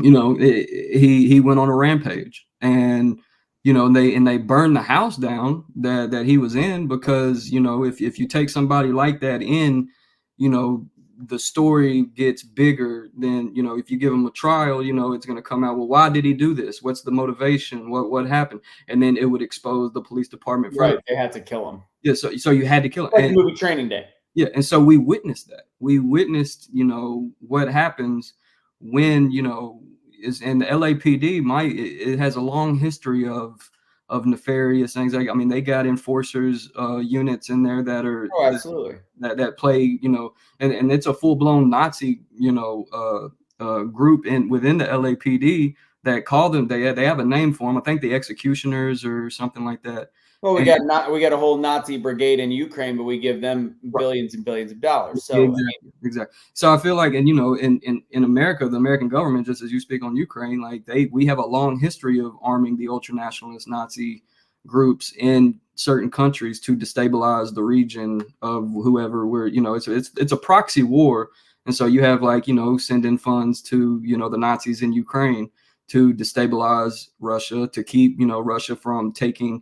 Because, I mean, like, Crimea voted on a referendum. 95% of the Crimean population voted to join Russia. I know. And people don't know that. Yeah. And, and so you had Western Ukraine bombing the hell out of Eastern Ukraine, the Donbass, the Luhansk region for decades. And, and we were funding that. And, and there's just and that's another, reason that sent me into my, revolutionary leftist stage, was seeing what the Western governments and NATO and countries like that would do by destabilizing, certain regions. I don't think you're a leftist. Bro. I don't think you're a leftist either. You're not a leftist. You identify more, I guess, within yourself with them, but with your ideology is not. You sound like one of us, bro. On a couple other topics, you got different opinion, but for the most part, you sound like us. You do not sound like a leftist. A leftist would not even be sitting here right now saying none of the shit that you're saying. No.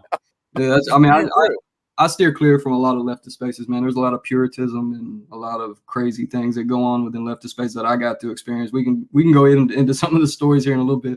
But I see a well-functioning adult. That's what I see. I see a person with a fucking decent brain. That's what I see. So going into 2024's election, like, what thoughts go through your mind? I mean, we're at a historical point, a flashpoint that, we don't know what's going to happen, man. It's very, the dynamic is very crazy. I mean, I'm not going to vote. I'm not voting. You're not looking at a Biden voter. I'm not voting. Definitely not a leftist. Yeah. I just don't subscribe to because here's my thing. And as we was talking about Crimea, like, I think what makes me, like, what I would consider myself a leftist is the form of democracy that we live under, which is a representative democracy. There is another form, pure democracy, that's called direct democracy, which you don't vote representatives. You vote. You pretty much vote by the issue on a referendum. You pretty much vote on the issue. You personally have the vote. You don't have a representative that you send to this chamber who then, is beholden to a whole different entity, which we know in a representative democracy, the government isn't beholden to the lower class voters, where they're beholden to who's ever put money in their pockets. If a politician is getting $10 million from their super PAC, and if you don't have $11 million in your pocket, they're not beholden to you.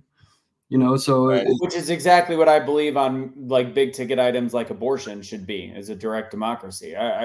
We're not at odds. We're not at odds here at all. Like This didn't go at all how I thought it was going to go. No, not at all. I mean, and I think our biggest point of contention is probably with kind of the Black Lives Matter and the statistics maybe behind that. But even then, I think we both agree that it is, like, you think it's pretty socioeconomic and race based, and I think it's a little bit of race based and more socioeconomic. I think it's weird that we could, and you brought up the cases of the white people that were killed by police too. I think it's weird that we make so much a deal, Antifa included, about police killings and completely ignore black on black crime, and it's like this like taboo we can't bring up for some stupid reason. Even though I do, but I'm trying to remember why some of the things that you and I got in fights with. I think it was over Breonna Taylor, if I can remember, because I interviewed the cop that got shot in the leg during that situation, that shooting. But I also feel like, have you changed at all in the last year? No, I'm pretty standard, man. I mean, I've cooled down a little bit simply because, like we're like I said, we're in a little period of like the tensions aren't as high right now. I mean, they are like on social media, they are in the social sphere of everything going on. But as far as like on the ground activity and things like that, like we've had like a lot of, because I ain't gonna lie to you, from 2017, because I was in Charlottesville. I was one of the organizers in Charlottesville. Seeing that, witnessing that, experiencing that, then going, we had a little lull period in between 2017 and 2020 before the riots. It was another phase of just like, all right, regroup, go home, regroup. So I don't know. Shit could pop off tomorrow. Like it could be another flashpoint tomorrow that just strikes up, and it'll get active again, and we'll have to. So you're like on the fucking Army Reserves for Antifa. Like we're the reserve. We're calling on you to make a difference. So it's like, then the question is, I have two questions. I want to make sure they both get asked. One is, what is, when you reactivate, what is the point? What's the end game? What are you trying to do? But I do specifically want to talk about Charlottesville. Yeah. I mean, Trump said, that's a perfect example of what Cash was talking about in terms of the media misinformation, mismanagement, misinformation. Like, I'm assuming when you first saw Trump speaking and you saw the clips, you thought Trump was saying that there was good Nazis out there. Well, I mean, I was in the crowd that the car came to. Honestly, I thought it was a dumpster, like, because I was kind of like in the back left part of the crowd. Like if you see where the car comes, like I was on the sidewalk, on the corner of the sidewalk, right where I couldn't see over, like there was probably maybe, I'd say 25, 30 feet from where like the actual crash happened from where I was. And so I really couldn't see what it was, but it sounded like somebody had like taken a dumpster, rolled it down the hill and hit a car or something. I didn't know. No.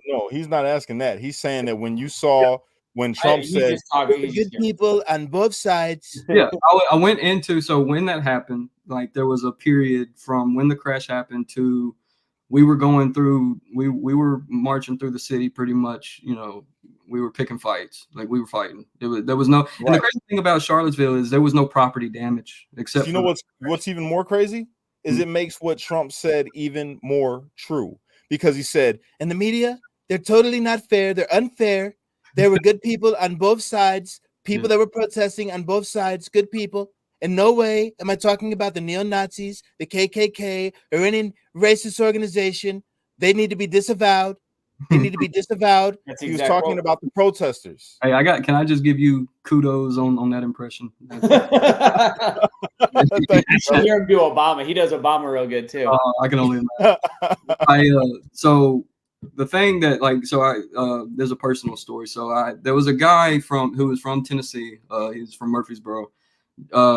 we had been at odds on the ground at a few actions leading up to Charlottesville. And I had seen him on the ground a few times. He was an older guy. He was actually in the law enforcement, former law enforcement. And he hit me. He would try to contact me kind of like, because I was always like that. Within Antifa, I was a media liaison, and I was a liaison for, speaking to, like, for example, I'll even get into it here in a little bit about Boogaloo. Like, I was actually a liaison talking to a lot of Boogaloo organizers and people within the Boogaloo movement. Yeah. I mean, but it's pretty deep. But so he contacted me when the day after Charlottesville, because the news was hit, like every news organization was hitting me up after Charlottesville. So I did a few interviews with a lot of international media outlets and stuff, even Japan and a lot of different all the local news stations. He hit me up after he had seen one of the interviews. And he was actually on his way, him and about, I think he had like a few carloads of people. They were on their way to Charlottesville, and they got a phone call from one of the scouts on their side that, hey man, there's some Nazi flags here. And the dude, and he told me, he said he laughed because he thought like, oh, they're trolling, is he saying like, oh, they call everybody Nazis, yeah. And he said, the scout said, no, like you're not listening to me. There's real deal Nazis here. Like this, like I'm not just saying these are just conservatives that the left's calling Nazis. These are legitimate Nazis here. And him and his caravan turned back around and went back to Tennessee and didn't go. So I think a lot of conservatives that did go there that didn't really know who they were going to be locking arms with or who they were going to be on the same side with. I think there's a lot of that. I think there is a huge gray area, but I think, it's just a lot of people found themselves in a very precarious, situation that, you're going into a Unite the Right rally, which, when you hear Unite the Right, it's like, yeah, I'm a right winger. I'm going to Unite the Right. But really, you end up being with a bunch of alt-right fucking Klansmen. Yeah, and then they get on the ground, and I would say a lot of conservatives hightailed it out.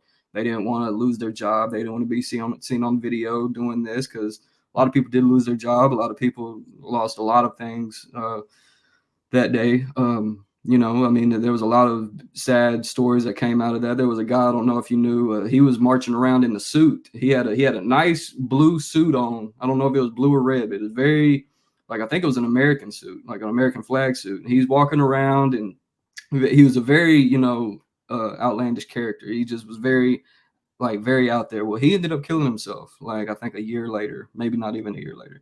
So there's a lot of people, I think, that endured, like, a lot of things that day. Like, I even have PTSD and some anxiety and bits and depression that come from that, just from certain things. I don't have no triggers or anything like that. Like, I could watch all the footage again and not feel anything, but I think just there's something that I'm still reeling from witnessing a lot of the things that I witnessed, as far as the Tiki Torch March, as far as the car crash.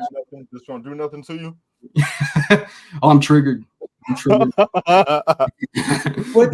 There was an Antifa group. Who was the guy that got, he was Patriot something, Patriot Prayer, something like that. It was in Oregon, and quote unquote, tell me the true story, an Antifa guy shot him in the stomach. You're talking about Jay Bishop, Aaron Danielson. Yes. Yeah. Yes. From my understanding, because I have a lot of friends on the ground up there at Rose City, and there was a few conversations we had about what transpired. Which guy is which? Aaron Danielson. He's the guy that got shot. He's the Patriot Prayer guy. Patriot Prayer. And Aaron Danielson is a friend of a woman that I'm friends with, Carmen. So that's how, and I just know their version of the story. So again, now. So that day, I was watching a lot of the live streams. So you had Tiny, Too Easy, and you had a lot of different Patriot Prayer folks that were, up there. It's in the PNW, man. It's a different animal than down here. Like down here, man, we go like it.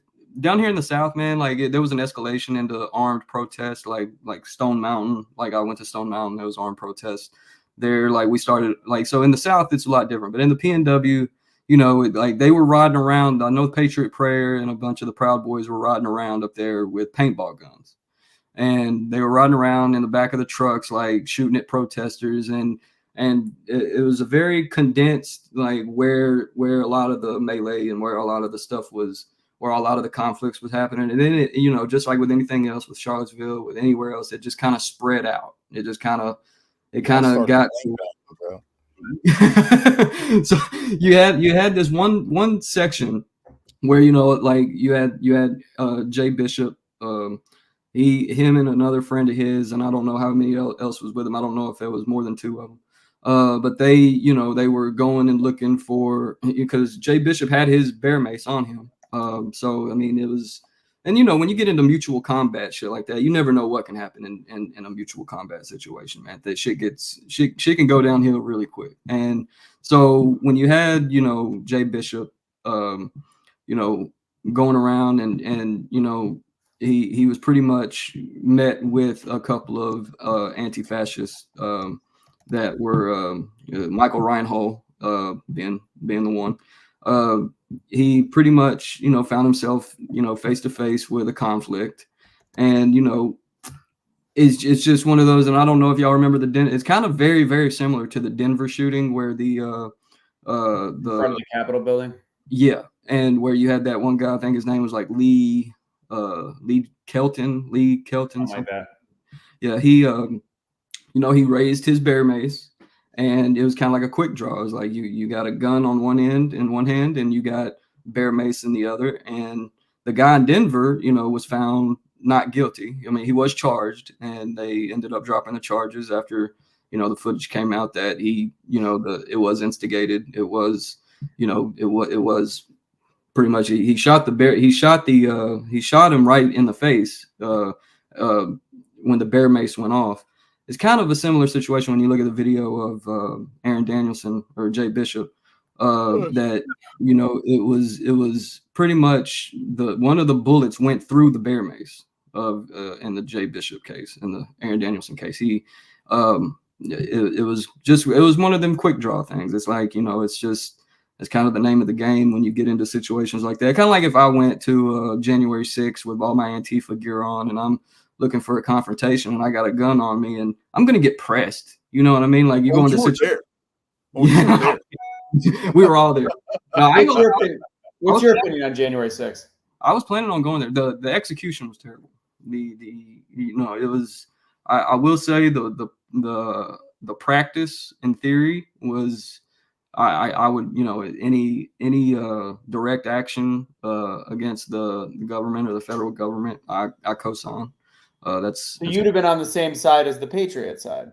Well, in theory, yeah, in theory. He would have been wearing a red MAGA hat backwards with an orange stripe or an orange vest on, like the rest of Antifa that showed up there that day. I mean, that, like, I'll say, like, we did have talks like where we were gonna go. We were gonna, like, and then we got talked out of it. We kind of just came to a consensus that, like, you know what, we're gonna sit this one out. We're gonna let, you know, whatever happened.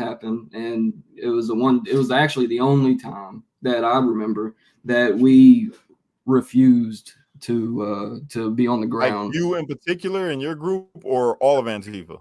No, like our group, just our network. Okay, there was a lot of Antifa there. No, I wouldn't doubt it.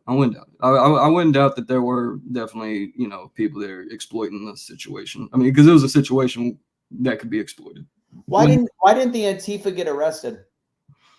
I don't know. I personally don't know any anti-fascist that went. I'm not saying that there wasn't, because I mean, it just makes sense that, especially in, you know, with as big as this country is, you know, I'm sure there was some random group, a caravan of people from Wisconsin or Minnesota or somewhere. It's like, hey, we're going to go to January 6th. We're going to wear camo. I shared the video. Cash, no, I mean, we were both there, but Cash spent a lot of time looking at Discovery because he was in J6 jail for a long time. Corey, so we still didn't answer the question because Trump did that fantastic. Cash did that fantastic Trump impersonation. With Trump saying those words but being taken out of context, did that make your group like inflame? Like, were you guys super mad? Yeah. Oh yeah. Yeah. It was pretty much. I guess the reason is because, like, before, crazy thing is, like, I can't recall, maybe other people can. I can't recall the term both sides ever being used before that day.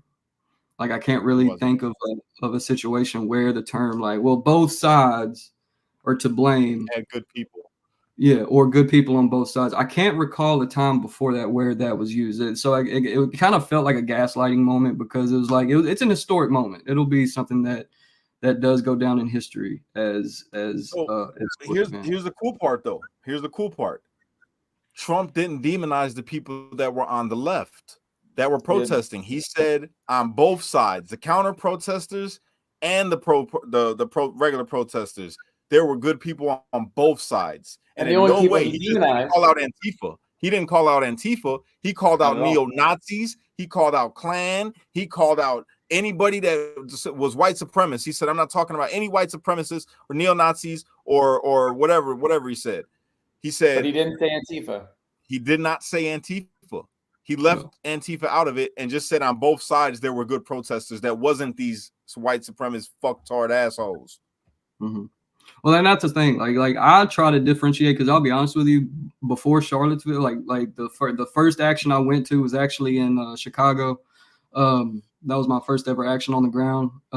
Before that, I would say I was a protester. Like, after that, I wouldn't put myself in that category of being a protester.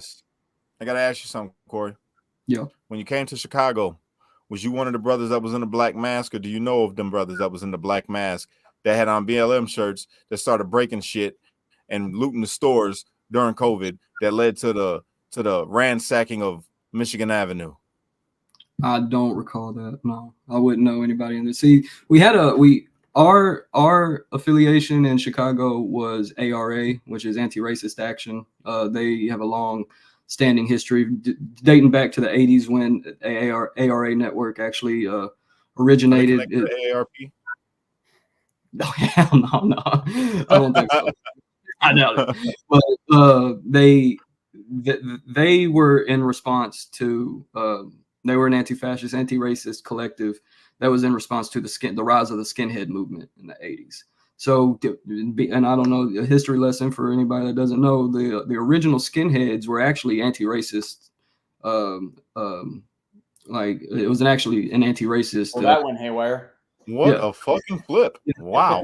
Well, what's crazy is that I don't know if y'all ever heard of SHARP, but Skinheads Against Racial Prejudice. What?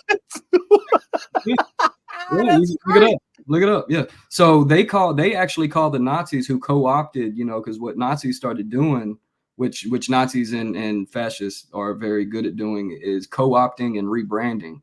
So it's something that they've done in Europe. They've done it here. They did it during World War II. They'll take the culture. They'll take the culture of, say, the punk scene of the skinhead movement, which was originally anti-racist. There was so many, fights and conflicts that would happen on at venues, at different music events and things like that. So what the skinheads would do was to blend in, they would wear the black bomber jackets, they would wear the Doc Martens, they would shave their heads, and then they would blend in with these skinheads.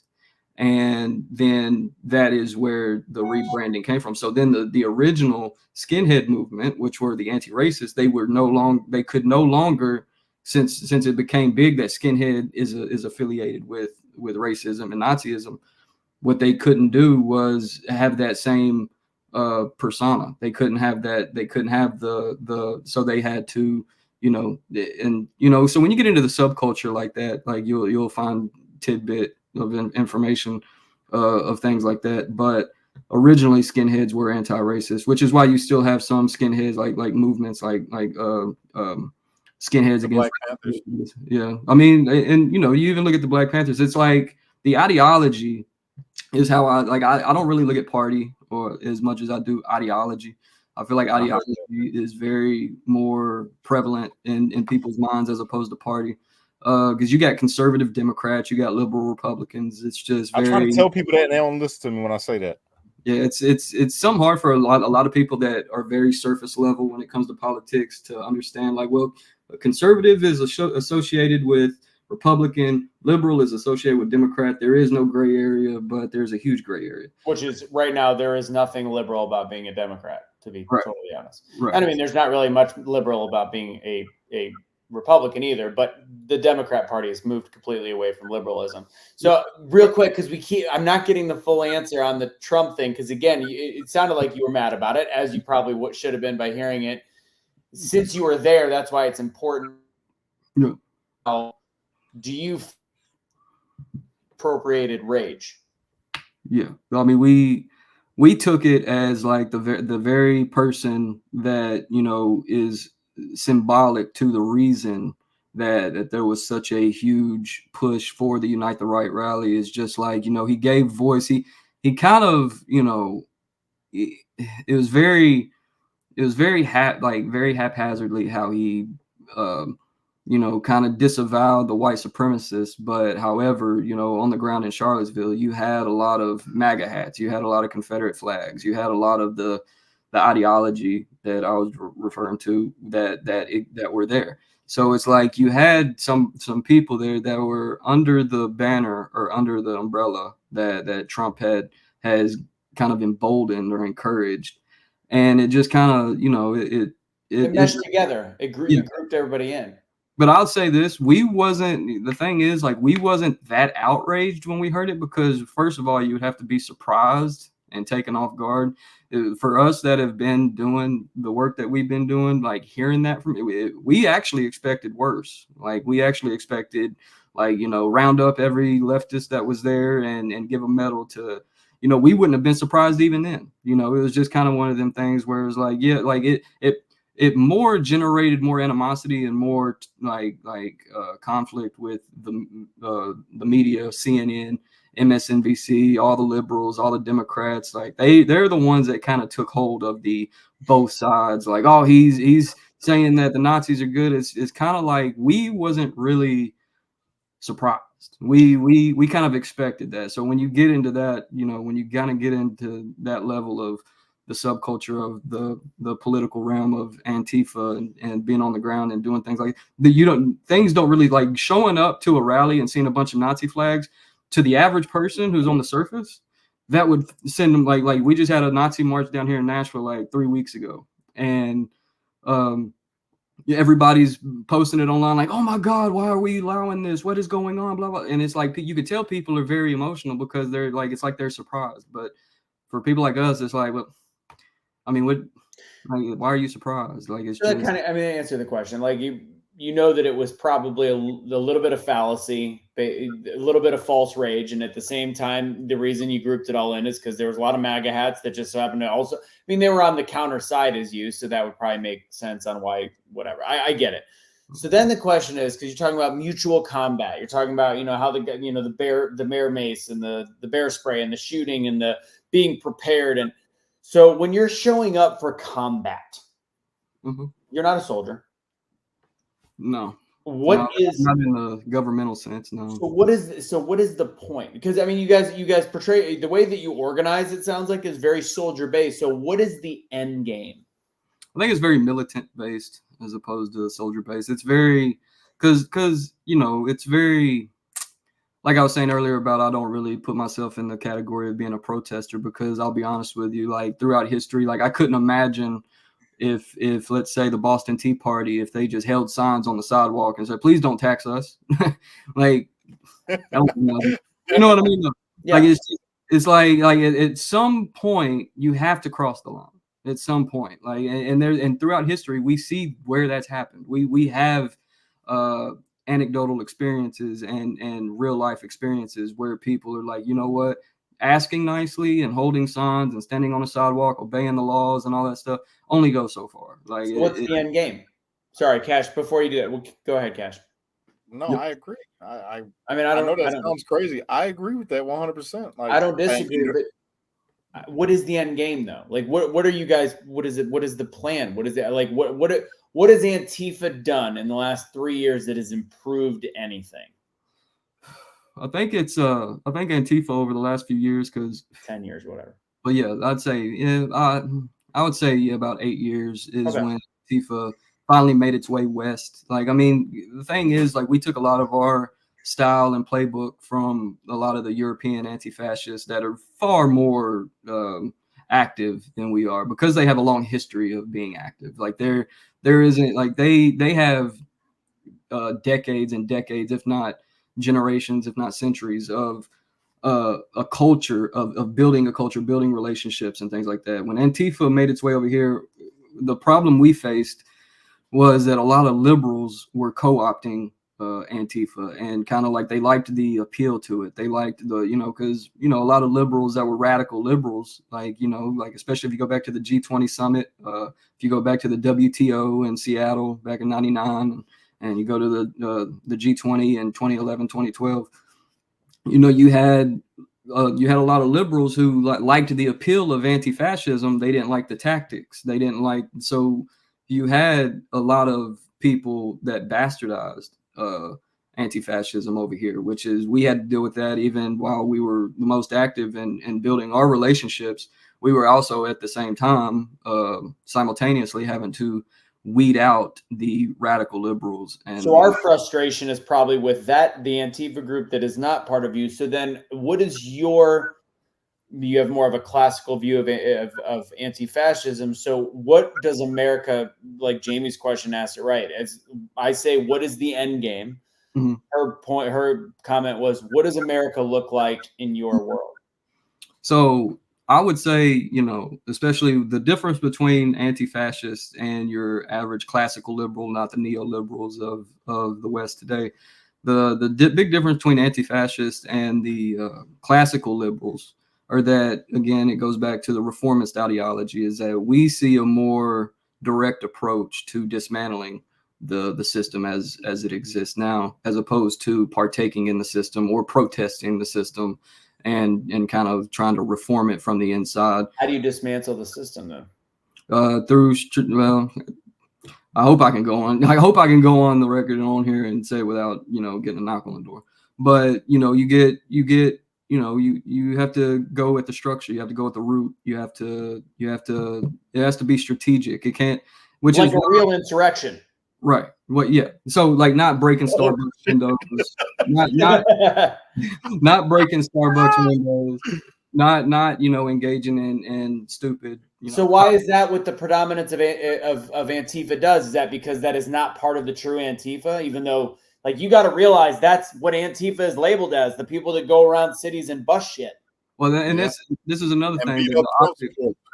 The optics of it all, the optics that we've had to deal with, is the fact that you also have two things happening at once. You have a lot of disenfranchised youth that are in these communities, that are generationally, deprived, economically deprived, that are feeling. And this goes, like I said, it's not just urban communities, it's rural communities as well.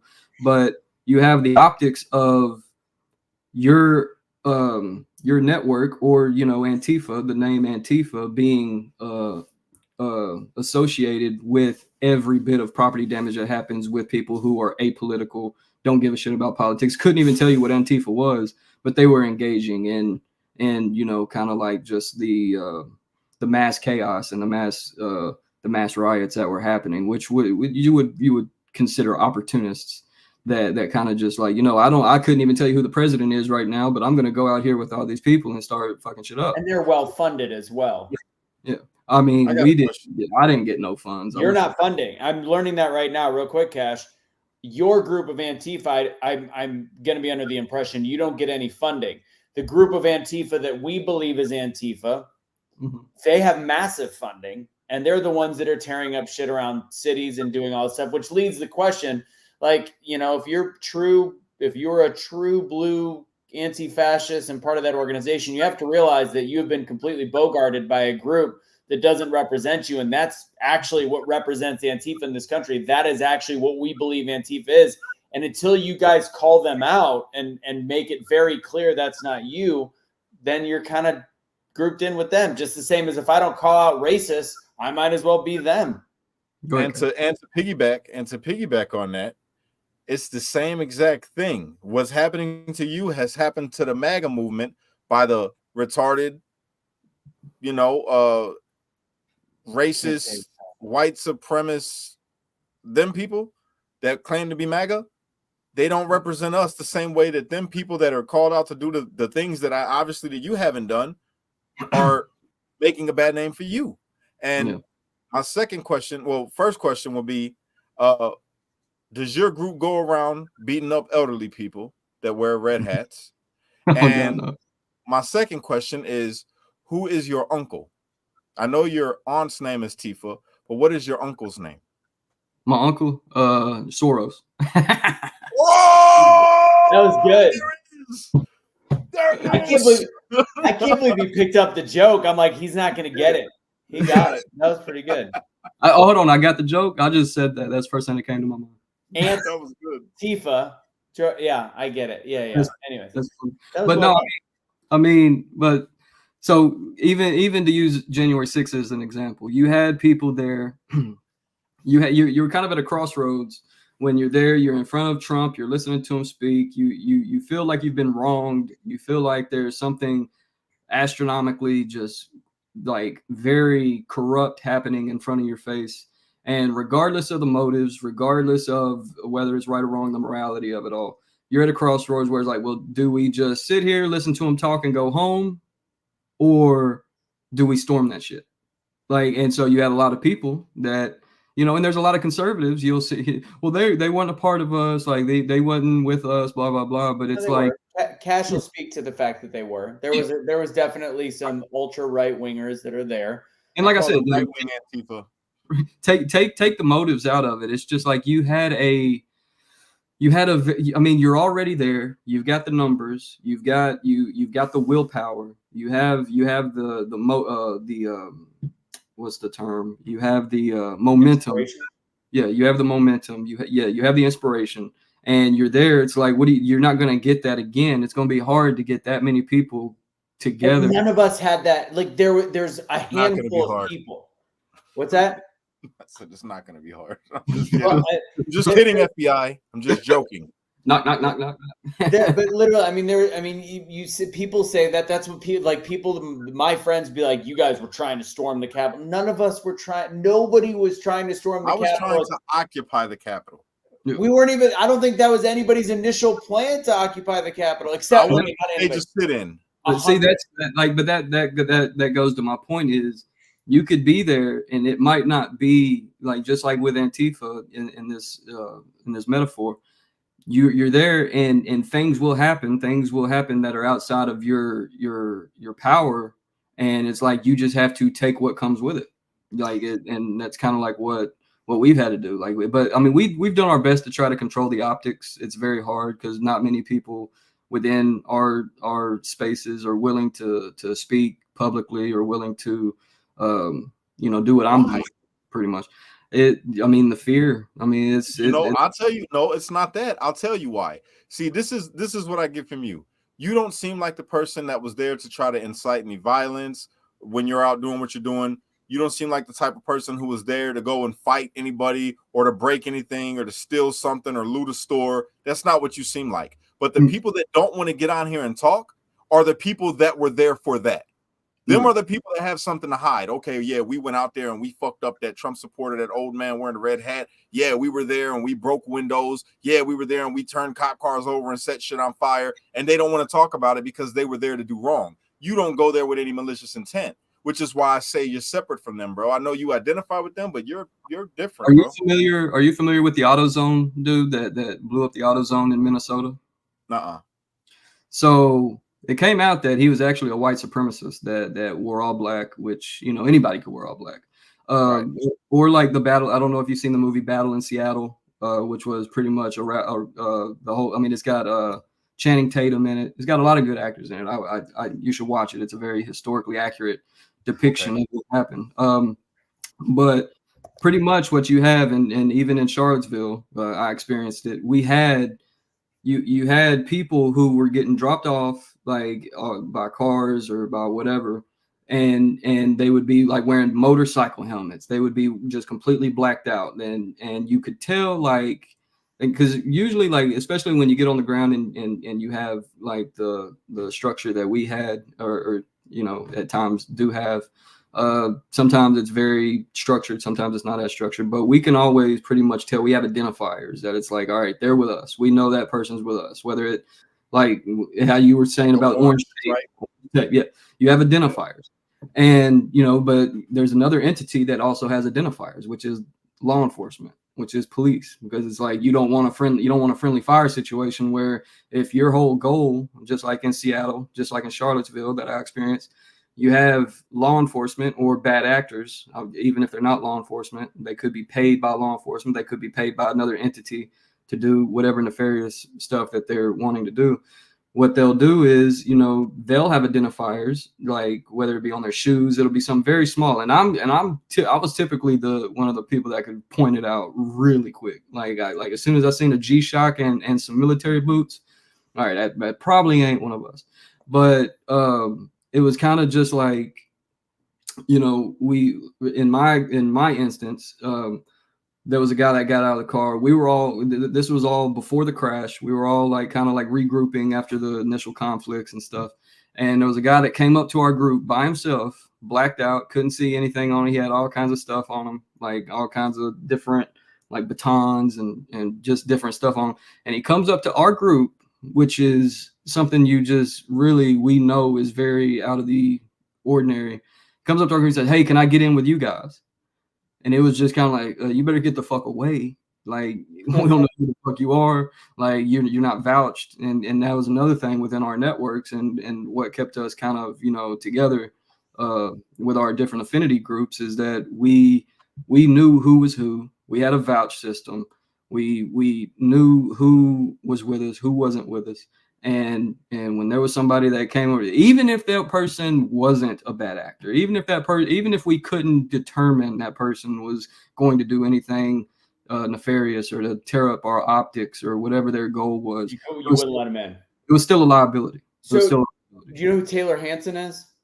Sounds familiar. He's the guy that was the one that filmed the dancing fireman. He tried to infiltrate Antifa, I think either in Seattle or whatever. He's Texas based, and he goes to a lot of those protests to just kind of get coverage and whatever it was. But he got the shit beat out of him by a group of Antifa once they found out that he was kind of undercover reporting what he was doing there. So I get you guys definitely have a suspicion of outsiders. I understand that. 100%. Well, then there's the case of Andy No. Andy No knows me pretty well. Oh yeah, Andy No. Yeah, he kind of had the same situation happen with him, but he actually was, on the opposing side and trying to kind of work. He was seen organizing and things with Proud Boys and stuff, and he would try to mingle around and try to get pictures identified, like our faces and things like that. And they threw a milkshake at him, and it turned into it was concrete in the milkshake. Like it was. So you know what's crazy? You know what's nuts, bro? Is that we're anti-fascist. We're conservatives. We're anti-fascist. We don't like fascism. Right. The problem is, it seems as though groups outside of Corey's group don't understand what fascism is. Right. Well, so here's another thing, and it's documented. It's a long read. I'll share the link with y'all. But we put out a communique. I want to say it was right after Charlottesville. It was 2017. We actually had an infiltrator in our group. I'm not gonna say no names, but they're all pretty much public. But I'll send the link with y'all. It's quite a long read. So, but we pretty much, just to sum it up, we had an infiltrator when I first got into the chapter that I was in.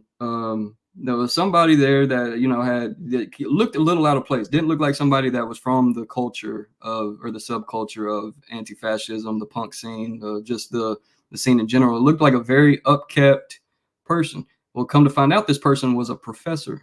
This person was somebody that had status, and we still to this day feel like they were under an alias. So this person was in our groups. Me and a couple of our other couple of my other comrades, we ended up actually leaving this very group, which was the original Nashville Antifa, and we joined the ARA network. And so we started Nashville ARA, and it was just a few of us. But in the original Nashville Antifa group, It was actually right before Charlottesville. Yeah, I thought it was after, but it was right before Charlottesville. Like I'm talking about the weeks leading up to Charlottesville. We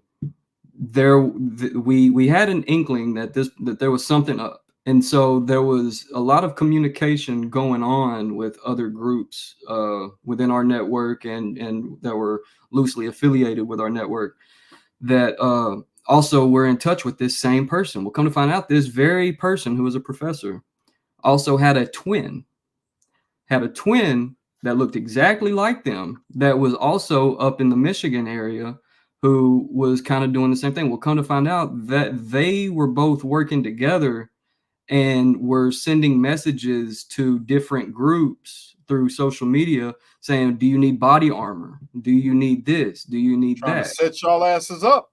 So we put out a communique, and a lot of different networks signed on to it to kind of let everybody know, like, dude, like these are black jacketed, like they're black jacketed. You don't work with these people unless you want to do like some serious time. Like they are out to pretty much do something nefarious. And so we didn't know if they were.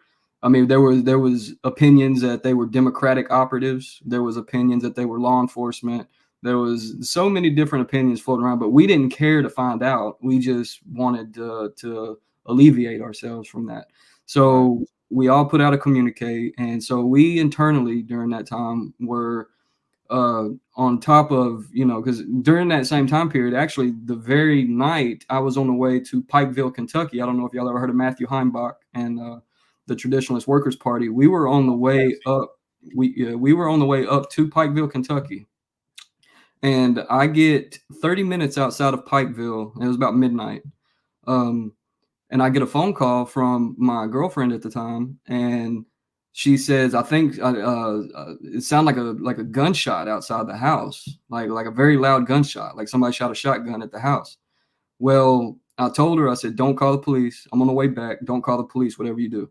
Well, the neighbor two houses down was outside smoking a cigarette. They seen someone pull up to my mailbox and put something in the mailbox. They sped away and it exploded. And this was like a week before Charlottesville. And this was during the whole time period that the infiltration was happening, that the split was happening, that we were in this whole, like trying to keep our eyes out, like for everything going on, while also organizing and getting on the ground with because like I said, like to answer your question earlier, we were not of the anti-fascist groups that were going out like aimlessly beating up old people or doing things against people that weren't willing participants or anything like that. Like if there was a Nazi rally, if there was a neo-Confederate rally, if there was anything like that, we showed up to that. Like whether I'm with that all day. And you even communicated with Boogaloo too. Like you guys were not. You guys were. I mean, and there's some dangerous guys in Boogaloo. I know a little bit about Boogaloo. And you guys were cool with the Boogaloo boys. I was a liaison pretty much. And this is what got a lot of people to distrust me, and probably still distrust me to this day, is that I was. And I'm not comparing myself, just the tactic, but Fred Hampton and his Rainbow Coalition was like, we can't be puritists. We need to reach out to the, the different coalitions, because what I viewed the Boogaloo, even when the Boogaloo came on, like there was a lot of people like, oh, they're right wingers. Like everybody that came on the scene, like everybody's like, oh, they're right wingers. And I was like, well, hold on. They're Boogaloos. They have this niche. They wear Hawaiian shirts. They have this get up. They don't really.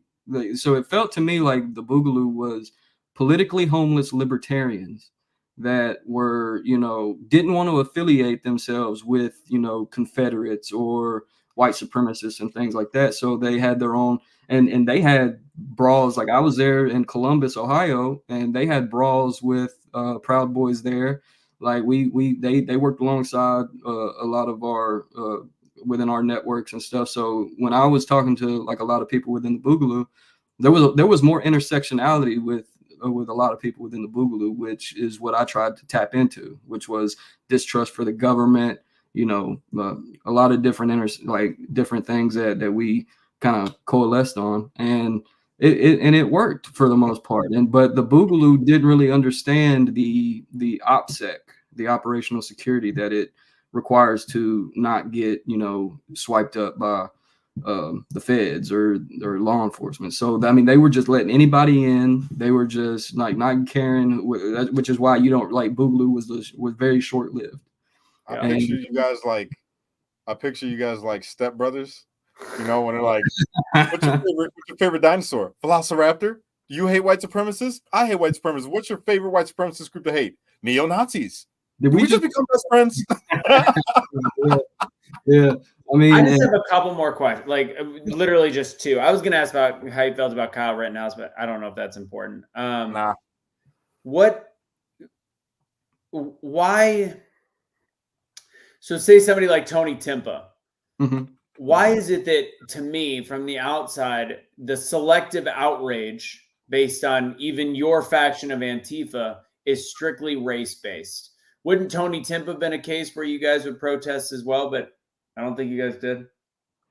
Yeah, it was, it's hard to respond to, because what I realized when you're below the surface and you're deep into it, you're more your attention goes strictly to just about every incident that's occurring. So Tony Timpa didn't get media attention. Therefore, the people that are surface level that just paid attention to the media wouldn't have heard of Tony Timpa. But when you were, deep into it, like we were, and are, like there are people within our, like there were actions in regards to Tony Timpa. It's just they didn't get any coverage. They didn't get any, no media really cared because it didn't fit the narrative of, to get it wouldn't have got clicks, it wouldn't have got views. Same with Daniel Shaver. And, and it was very, eye-opening to see that the further you got into the political culture of anti-racist activism, you start seeing more of the broad things that were happening that didn't get a lot of media attention, because there was a lot of Tony Timpas, like more Tony Timpas than there were George Floyd's.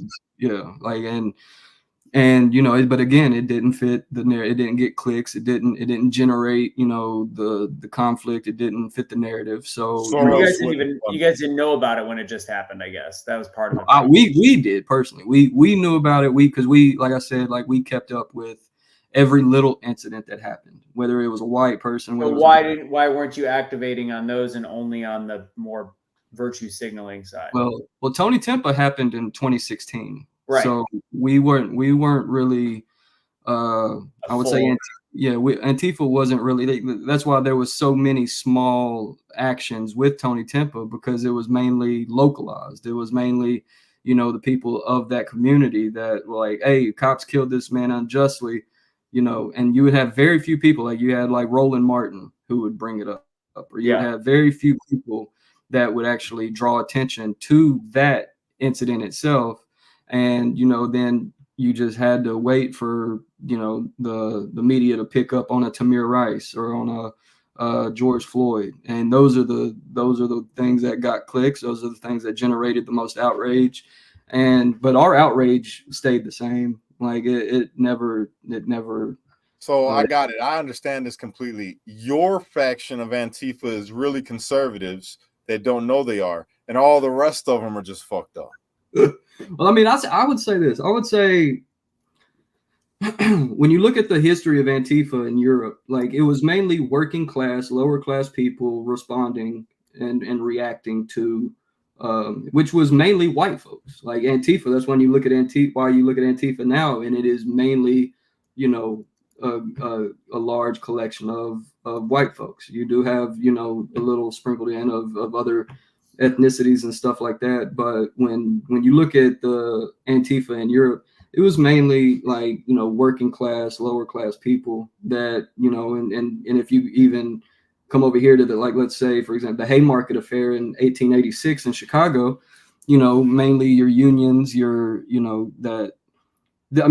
have a way of responding to exploitation, and it's typically it derives into violence and response to things. So I mean, and I think that's where conservatives are kind of like of the same, same school of thought is, if we are under tyranny, if we're directly attacked, like we band together and we, do what needs to be done. And, but you're going up against an American government, the stronger it gets, it's harder to do. Un-American government. An un-American government. Un-American government. It's just like you have, like, they keep us divided through the cultural issues. And one thing that we all, especially conservatives and lower class, rural areas and lower class, folks in urban areas, there is that intersectionality of, anti-government, economic depravity and that common enemy. And the only way you can keep those two groups from colliding and building is through what you see the government doing now. And the CIA is extremely good at keeping things divided and keeping their job. That's literally the CIA's job.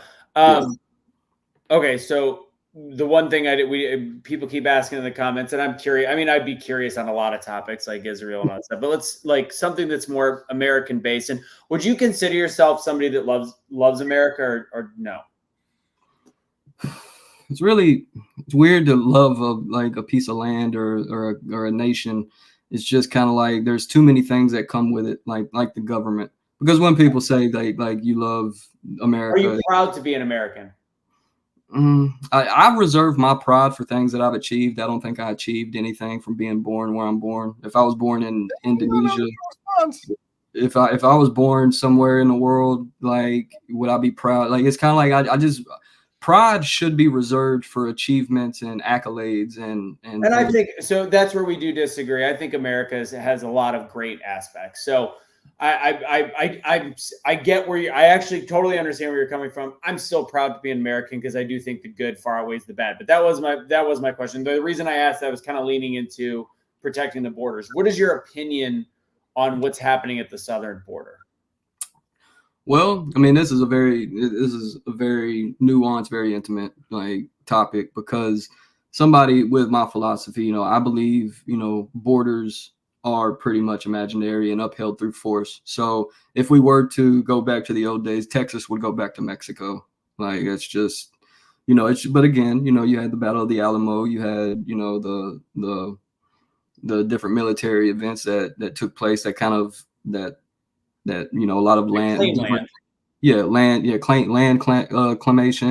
reclamation, all these things. So it's just like, and when you got a border, you have so much turmoil within the world that, it's kind of like if my house right now was in turmoil and burning down and I had to survive or I had to protect my family, I would go next door no matter what that is. As long as it had a roof, I don't care if there was crazy corruption. I don't care if there was a bunch of evil shit going on. I just know that my house, I can't be in it.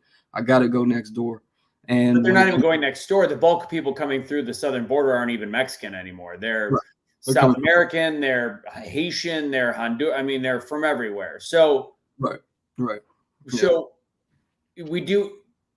I don't know how. So the way that you're phrasing it, you're a little bit changing the concept. Borders are imaginary, but if there's people's houses burning down, do you think there's a point where we have to protect our own home?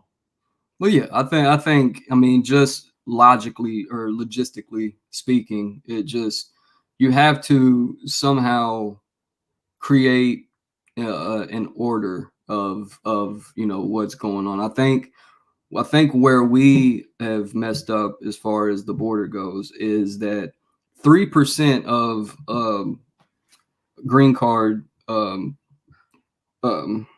recipients, like only out of 100% of the people who are of the applicants, only 3% get approved. And same with asylum. Like we deny 97% more than we approve. And and I think that is what creates the backlog. It's like, it's kind of like if you had, if you had a health condition and you had to go to the hospital and the hospital had, a backlog, like, and only 3% of people were getting approved, you're going to get more desperate. You're going to get, you're going to, you're going to do things that are, you know, detrimental to your life, detrimental to, you know,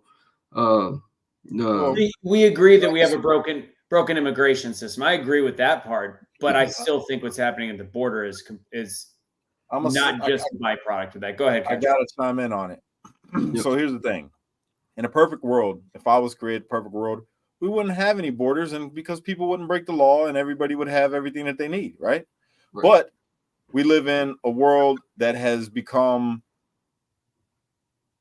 we have civilization. The way civilization is set up in today's world is we have nations, we have people in different nations that don't like our nation. And we have people in different nations that have diseases that our nation has already gotten past. We have people within different nations that do not agree with the way that we live or acknowledge the great things that we have to the point where they would take care of it or try to contribute to the way that our civilization runs. All right. So when it comes to the concept of a border, I understand why it's necessary, even though if I had it my way, I wouldn't have it. Right. Because I would be running the world and it would go the way that I want. But that's not our perfect world. That's not how we live. The way that we live is we have to have a border. All nations around the world that are great nations, they have borders. And it's not to keep people out that, you know, want a better life. This is why we have an immigration policy, even though it is flawed. It is a bit flawed. But when you allow just anybody to come in, you could potentially allow disease. You could potentially allow terrorists, the people that want to destroy what you've built. We're at like literally a fever pitch of, even according to our own government right now, in terms of terror threat in this country. Like we're at a very high level right now based on their intel. I think historically, I think it's kind of like you can't put the toothpaste back in the tube. Is we've already established America as a nation that is open to immigration, which is the hurdled masses yearning to be free. All the I think because a lot of people in these countries, in these ravaged countries, they don't keep up with Biden. They don't keep up with American politics. They're keeping up with fucking Biden. They showing up with signs talking about thank you, Biden. Biden said we could be here. Right. I disagree with that. I think that is all, like, when countries can't have their own politics, they pay attention to the U.S. politics. Like that's what the world knows. The world knows more about U.S. politics than some places know about their own. Well, I think a lot of that problem also derives historically from America's, you know, interventionist policies of going into different countries, bombing them, you know, waging war, sending coups, overthrowing, and, you know, installing puppet dictators, and you know, and that's a long history. CIA operation, Bay of Pigs in Cuba, the Gulf of Tonkin in Vietnam. There's just so many different things that we show our face, our ugly face to the world, which is, you know, a lot of the world likes our culture when it comes, you know, everybody knows Mike Tyson. Everybody knows like a lot of like different things that go on in American culture because it's very prevalent. It's like a lot. I know Cash is thinking about doing a Mike Tyson impression. I saw it in his face. He said Mike Tyson and his eyes got all big. I was just about to do it. I mean, it's just I hope he beats Jake Paul, by the way. I really do. Agreed. I hope he knocks him the fuck out. Yeah, I hope so. But I mean, I think, you know, with the American interventionist policy, man, I think it has generated a lot of disdain for this country because we haven't learned to stay out of other countries' affairs, and it's just like kind of like if I wanted to be the world police or the community police and go fix every issue, everybody's gonna know who I am. Like, and you might have people that are like, hey, he's doing the right thing, he's doing a good thing. But I think a vast majority of people is like, maybe he should stay out of everybody else's fucking business and let us deal with our shit. And I think there are interests, American interests, that are throughout the world that this government pretty much tries to, you know, whether it be NATO, whether it be, you know, the IMF, you know, the International Monetary Fund, you know, the different things that I feel like America has a lot of interest in these countries, and we play to the idea that we're liberating these countries, we're giving them freedom, we're giving them a taste of the American way of life. But I think in reality, I think a lot of people that are below the surface know that that's a bunch of hogwash. I think a lot of people, even on the conservative side, realized that, because the day after 9/11, massive people going to the recruitment centers, massive people going to the Middle East. Like, hold on, we're going to Iraq. I thought Osama bin Laden was in Afghanistan. Why I you know sending so many military that are so pissed off that and they're huge patriots. They love our country, and they're like, I was fucking lied to. I think that generates a lot of disdain, even on the conservative side of like, absolutely. you sent my men, you sent my brother, you sent my father, you sent my cousin over to become cannon fodder for your special interests. Or bullshit WMDs. Yeah, and I think that's where a lot of the disdain for the, and again, I know a lot of people on the right will differentiate. There's America, and then there's the American government or the un-American government, as you said. And I just think that a lot of people, especially that have been the victims of such, American intervention and losing family members, losing limbs, and getting medals for going over and blowing their bullshit agenda. And who helped a lot of that is the WikiLeaks. When the WikiLeaks were coming out and people were saying like that was huge, like because now you're getting firsthand looks, kind of like, I know we probably ain't gonna get into Palestine and Israel or anything like that, but maybe another time. Yeah, you're definitely welcome back. We should have him come on Truth. I would love for you to come on and like maybe do a show with us, bro. Like consistently, you're a well of knowledge. Anytime, man. Anytime. And we disagree on just enough to make it interesting. I'm gonna pretty much wrap it up in a second. Cash, you can have a final question. I'm gonna answer this for you. Tanya said, "Should we be funding Ukraine?" I'm gonna assume you'd say no. Yeah, okay. No, absolutely. Yeah. I could have guessed that one. So real quick, guys. Tomorrow night, we've got obviously our Truth Will Set You Free Tuesday show. We've got a couple fun topics on that. I've had some stuff scrolling on the bottom. If you want all the different things we do, I'm not going to do the long reads or anything like that. But tomorrow night we have a Zoom after our 7 o'clock Eastern show. So we've got it at 7:30 Central, 8:30. We've got our Freedom Box. So if you're interested, just fill this out. Just go to freedombox.com. I'm sorry, freedomboxinfo.com.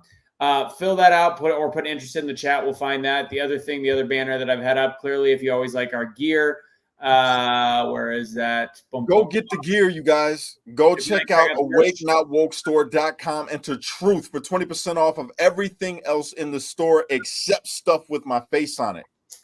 That's cash for cash. Let's see. 15-year shelf life, high quality ground beef, griddownchowdown.com. Use Truth at checkout for 15% off.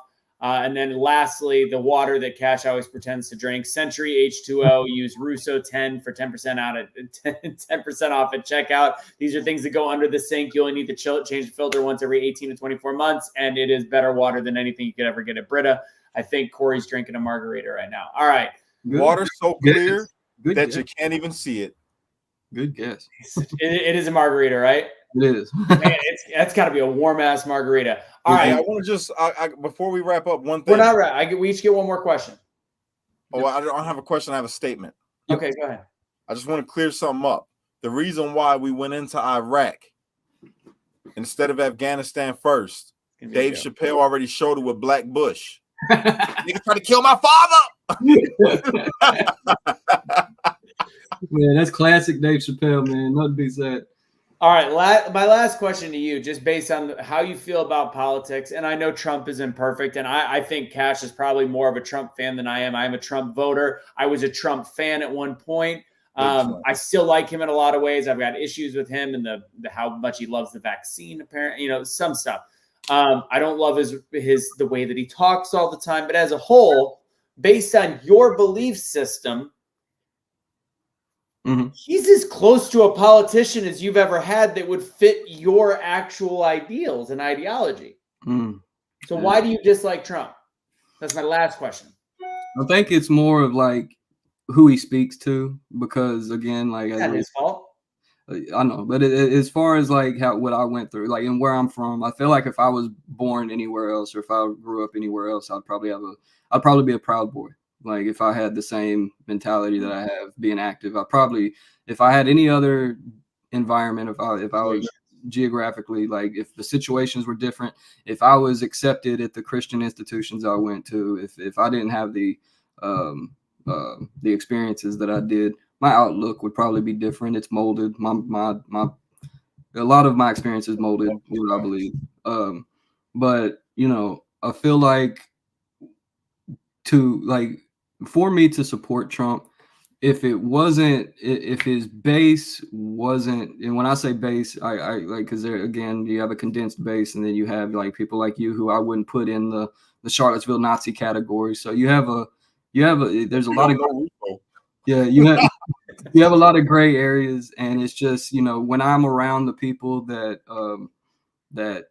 especially when I got on social media and looked at a lot of the people that were teaching me the racist jokes growing up, that were teaching me a lot of the hateful things that I was exposed to growing up, and seeing them support him, it just drove me further away. And it's just, if it was different, like if he was speaking to a different audience, if there wasn't like a cult of personality around him, I think it would be a lot easier. However, it's just the people that I had so much resentment and disdain for tend to be like to be. I feel that. I understand that. I get it. And same with Joe Biden. I was like, same with Joe Biden. Like I'll be honest with you, I don't go out into public even during election time and see just Biden hats everywhere and people just making it their personality and things like that. Like, I don't personally see it. I'm not in those circles though, but I do know it exists. I'm not gonna say it doesn't exist, but I have disdain for those people as well. So it's just that's where the politically homeless. So this is actually not accurate. Trump is not accurate at all. Trump is actually pro-choice depending on the situation, and he supports gay marriage. Yeah, so this is wrong. Yeah. Except, he does. He talks about God, which again, he's been a Democrat his whole life. I really do think he's somebody that speaks to a lot of what you're saying. And you, as a true free thinker, from what I've taken from these 2 hours and 45 minutes. Yeah. Yes, there are some shitty people that like him, but based on ideology, it's you got to. You're right there on. You're just like me, bro. I feel like distance yourself. You're the yin to my yang. Yeah, it's just, I think, because paying attention to Trump before, and you can see it all, like it's all on YouTube and everything. You could see his past statements on, being a lifelong Democrat from New York City.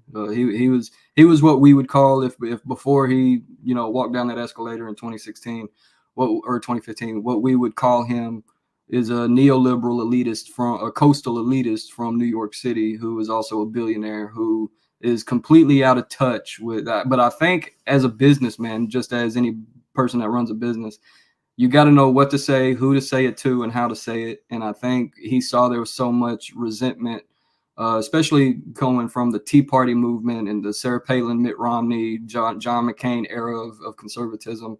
He realized that, just as us on the left see that there is no political home for us, as far as Joe Biden, as far as Nancy Pelosi, even AOC, even Bernie, even all these people. Talk bad about AOC. But there's nowhere we can really run to until there is a demagogue, or until there is a voice that says the things that we want said. And I think Trump knew what to say, who to say it to, and because let's be real, like Mitt Romney, the days of Mitt Romney are over with. I still would have voted to this day for Obama. As much as I disdain Obama, it'd be real hard for me to vote Mitt Romney. He's terrible, absolutely terrible. Right. But get on this microphone and do my thing. But you saw the Tea Party movement, which and goes back to the Bundy. When I was talking about the Bundy ranch, you had a lot of Tea Party movement people that started getting very politically active and started partaking in politics and getting into government and things like that, which we don't have that on the left. We don't have really much far leftist, anti-fascist that are willing to just, say things that are politically incorrect. Our far left is fascist. That's the problem. The far left, politically in this country, have become more of the fascist side, whereas the anti-fascist side, I don't think, based on what I'm hearing, you don't have a home, period, anywhere at this point. Right. Like, you don't have a party to latch onto. You don't have anybody representing you except for yourselves. But again, like with Trump, this is a guy that although for some odd reason the racist David Dukes of the world followed him, this is a guy that since the 80s, he was employing black people. He was giving equal pay to women and African Americans. Like he was at, because you said he knew what to say. Mm-hmm. But sometimes I think he actually didn't know it. He would say some stupid shit that would come off the cuff that sounded dumb. But from an action standpoint, this is a guy that did prison reform, did crime reform, did things like that. Trump got me home. That's how Cash. I mean, that's part of the reason Cash got some of his stuff reduced. And then you've also got the fact that with the historic black colleges, like he did things. He actually did things for the black people. Mm-hmm. And I think that I do think it's very odd that and you're right, the racist right does tend to say MAGA, but that's not him. I always said, like, you can't blame David Duke supporting Trump. I mean, if you're getting religious, that's how the devil bogarts something that could be good. And I'm not saying Trump is like in a godly position. I don't want to judge that. I don't know enough. He's selling Bibles, nigga. that's the co-opt of right. It all, though, is like, you have conservatives that pretty much how a lot of people view Antifa. We have to answer for all the worst elements within our group, which I feel like, is I don't think the right is immune to that. I feel like, it's kind of like you have to wear it, even though you have to wear the shit stain, even though you don't want to wear the shit stain. But he denounces them. We denounce him. Like I gotta chime in. Why? Because you're black? Yes. You already know. But no, this is the thing that I like about Trump. All right. Versus Obama, Biden. We'll just use Biden and Trump because that's the rematch. We're going to knock him down. But with Trump, he didn't make it a priority to go out of his way to pander to nobody. He did things for all Americans, and he made it about all Americans. When he did the unemployment and brought unemployment down to the lowest rates it's ever been, he did that for all Americans. Black, brown, yellow, red, white, didn't matter. All Americans benefited from it. The funding the historic black colleges and universities, he did that because it was an American thing to do. All these other schools get funding, and these people got to come back year after year to get funding. No, he did the right thing, and he made it for the next 10 years. You ain't got to come back and do nothing. Right. He created opportunity zones for all people in rundown communities. It wasn't people always equating. Joe Biden's the reason for this, especially when he was running, of making people equate poor communities with being black. That's not what it is. You're from a community like mine, I'm assuming, just by the way that you talk. You know what I'm saying? Right. And he did that for all communities. Right. He did everything that he did for American people. He put Americans first. This is the reason why he got my support still to this day, because he's still on America first. Not to say that he probably didn't have no shady shit that he did to make his get bankroll get a little bit bigger through his family or whatever, because everybody benefits. It's just the thing. But he didn't put anybody else out. He made sure that bottom Americans, low class Americans, could try to get up to middle class and even go up to high class to the highest class if they wanted to. You know what I'm saying? Right. And that's why I fuck with Trump. Right. That's why I fuck with Trump. He says what he says, and he says it, but his policy, it can't be refuted. His policy was the best policy that we've seen since fucking forever. You know what I'm saying? If blacks was enslaved right now, he'd have freed them. That's how cold he is. You know what I'm saying? No, I didn't want to divert from what you said. Made good points. Do you recall the Dixie Chicks? What got them completely? Yeah, like the chicks, the racist. Yeah. Do you remember what got them completely banned off the air and had everybody burning all of their? Didn't they say some shit about Bush or something like that? They were overseas, and they said that they were ashamed that George Bush was from Texas because that's where they're from. And that's all they said.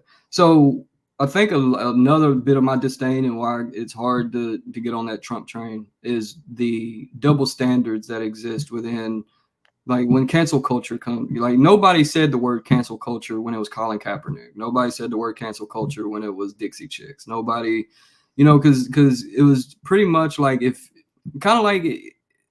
you're somebody who gets on any mainstream level and you start criticizing the police, you get what we would deem canceled. Like, if I got on and said a lot of my beliefs as far as military intervention, or even if I'd stated my positions on Palestine and Israel publicly, like I get, even in left spaces, even in Democrat spaces, I get what people would call canceled. So when I got to see for years a lot of people doing a lot of the things that they claim that we do, it just generated more disdain, because it's like we don't have, and I think that's the luxury that the right has, is they have somebody who has a megaphone and a podium and a pulpit to say the things that the people on the right, the Tea Party, the remnants of the Tea Party want said.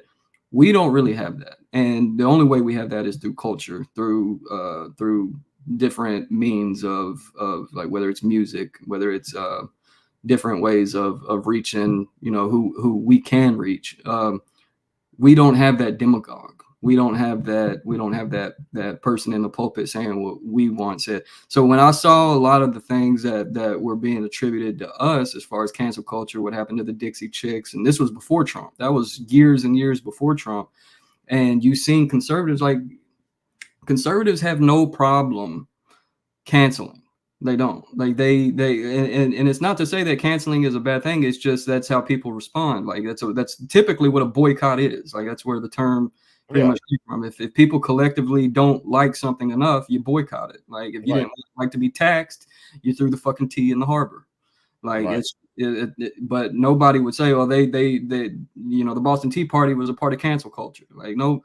So things that get attributed to us, like I know conservatives will say that they have thick skin, that they can take a joke, that they can, but from my experience and from what I've seen a lot is the exact opposite. And that's where I kind of get a little distaste from, a lot of the MAGA movement and the conservative movement is the fact that there are things that, but the day will come, maybe the day will come that we do have somebody who does speak in a way that Trump speaks, speaking to a different audience, saying things that, because like the closest we got was Bernie, and like he was a broken record. Oh, the top 1%, the top 10th of 1%, blah blah blah blah. While he's in it.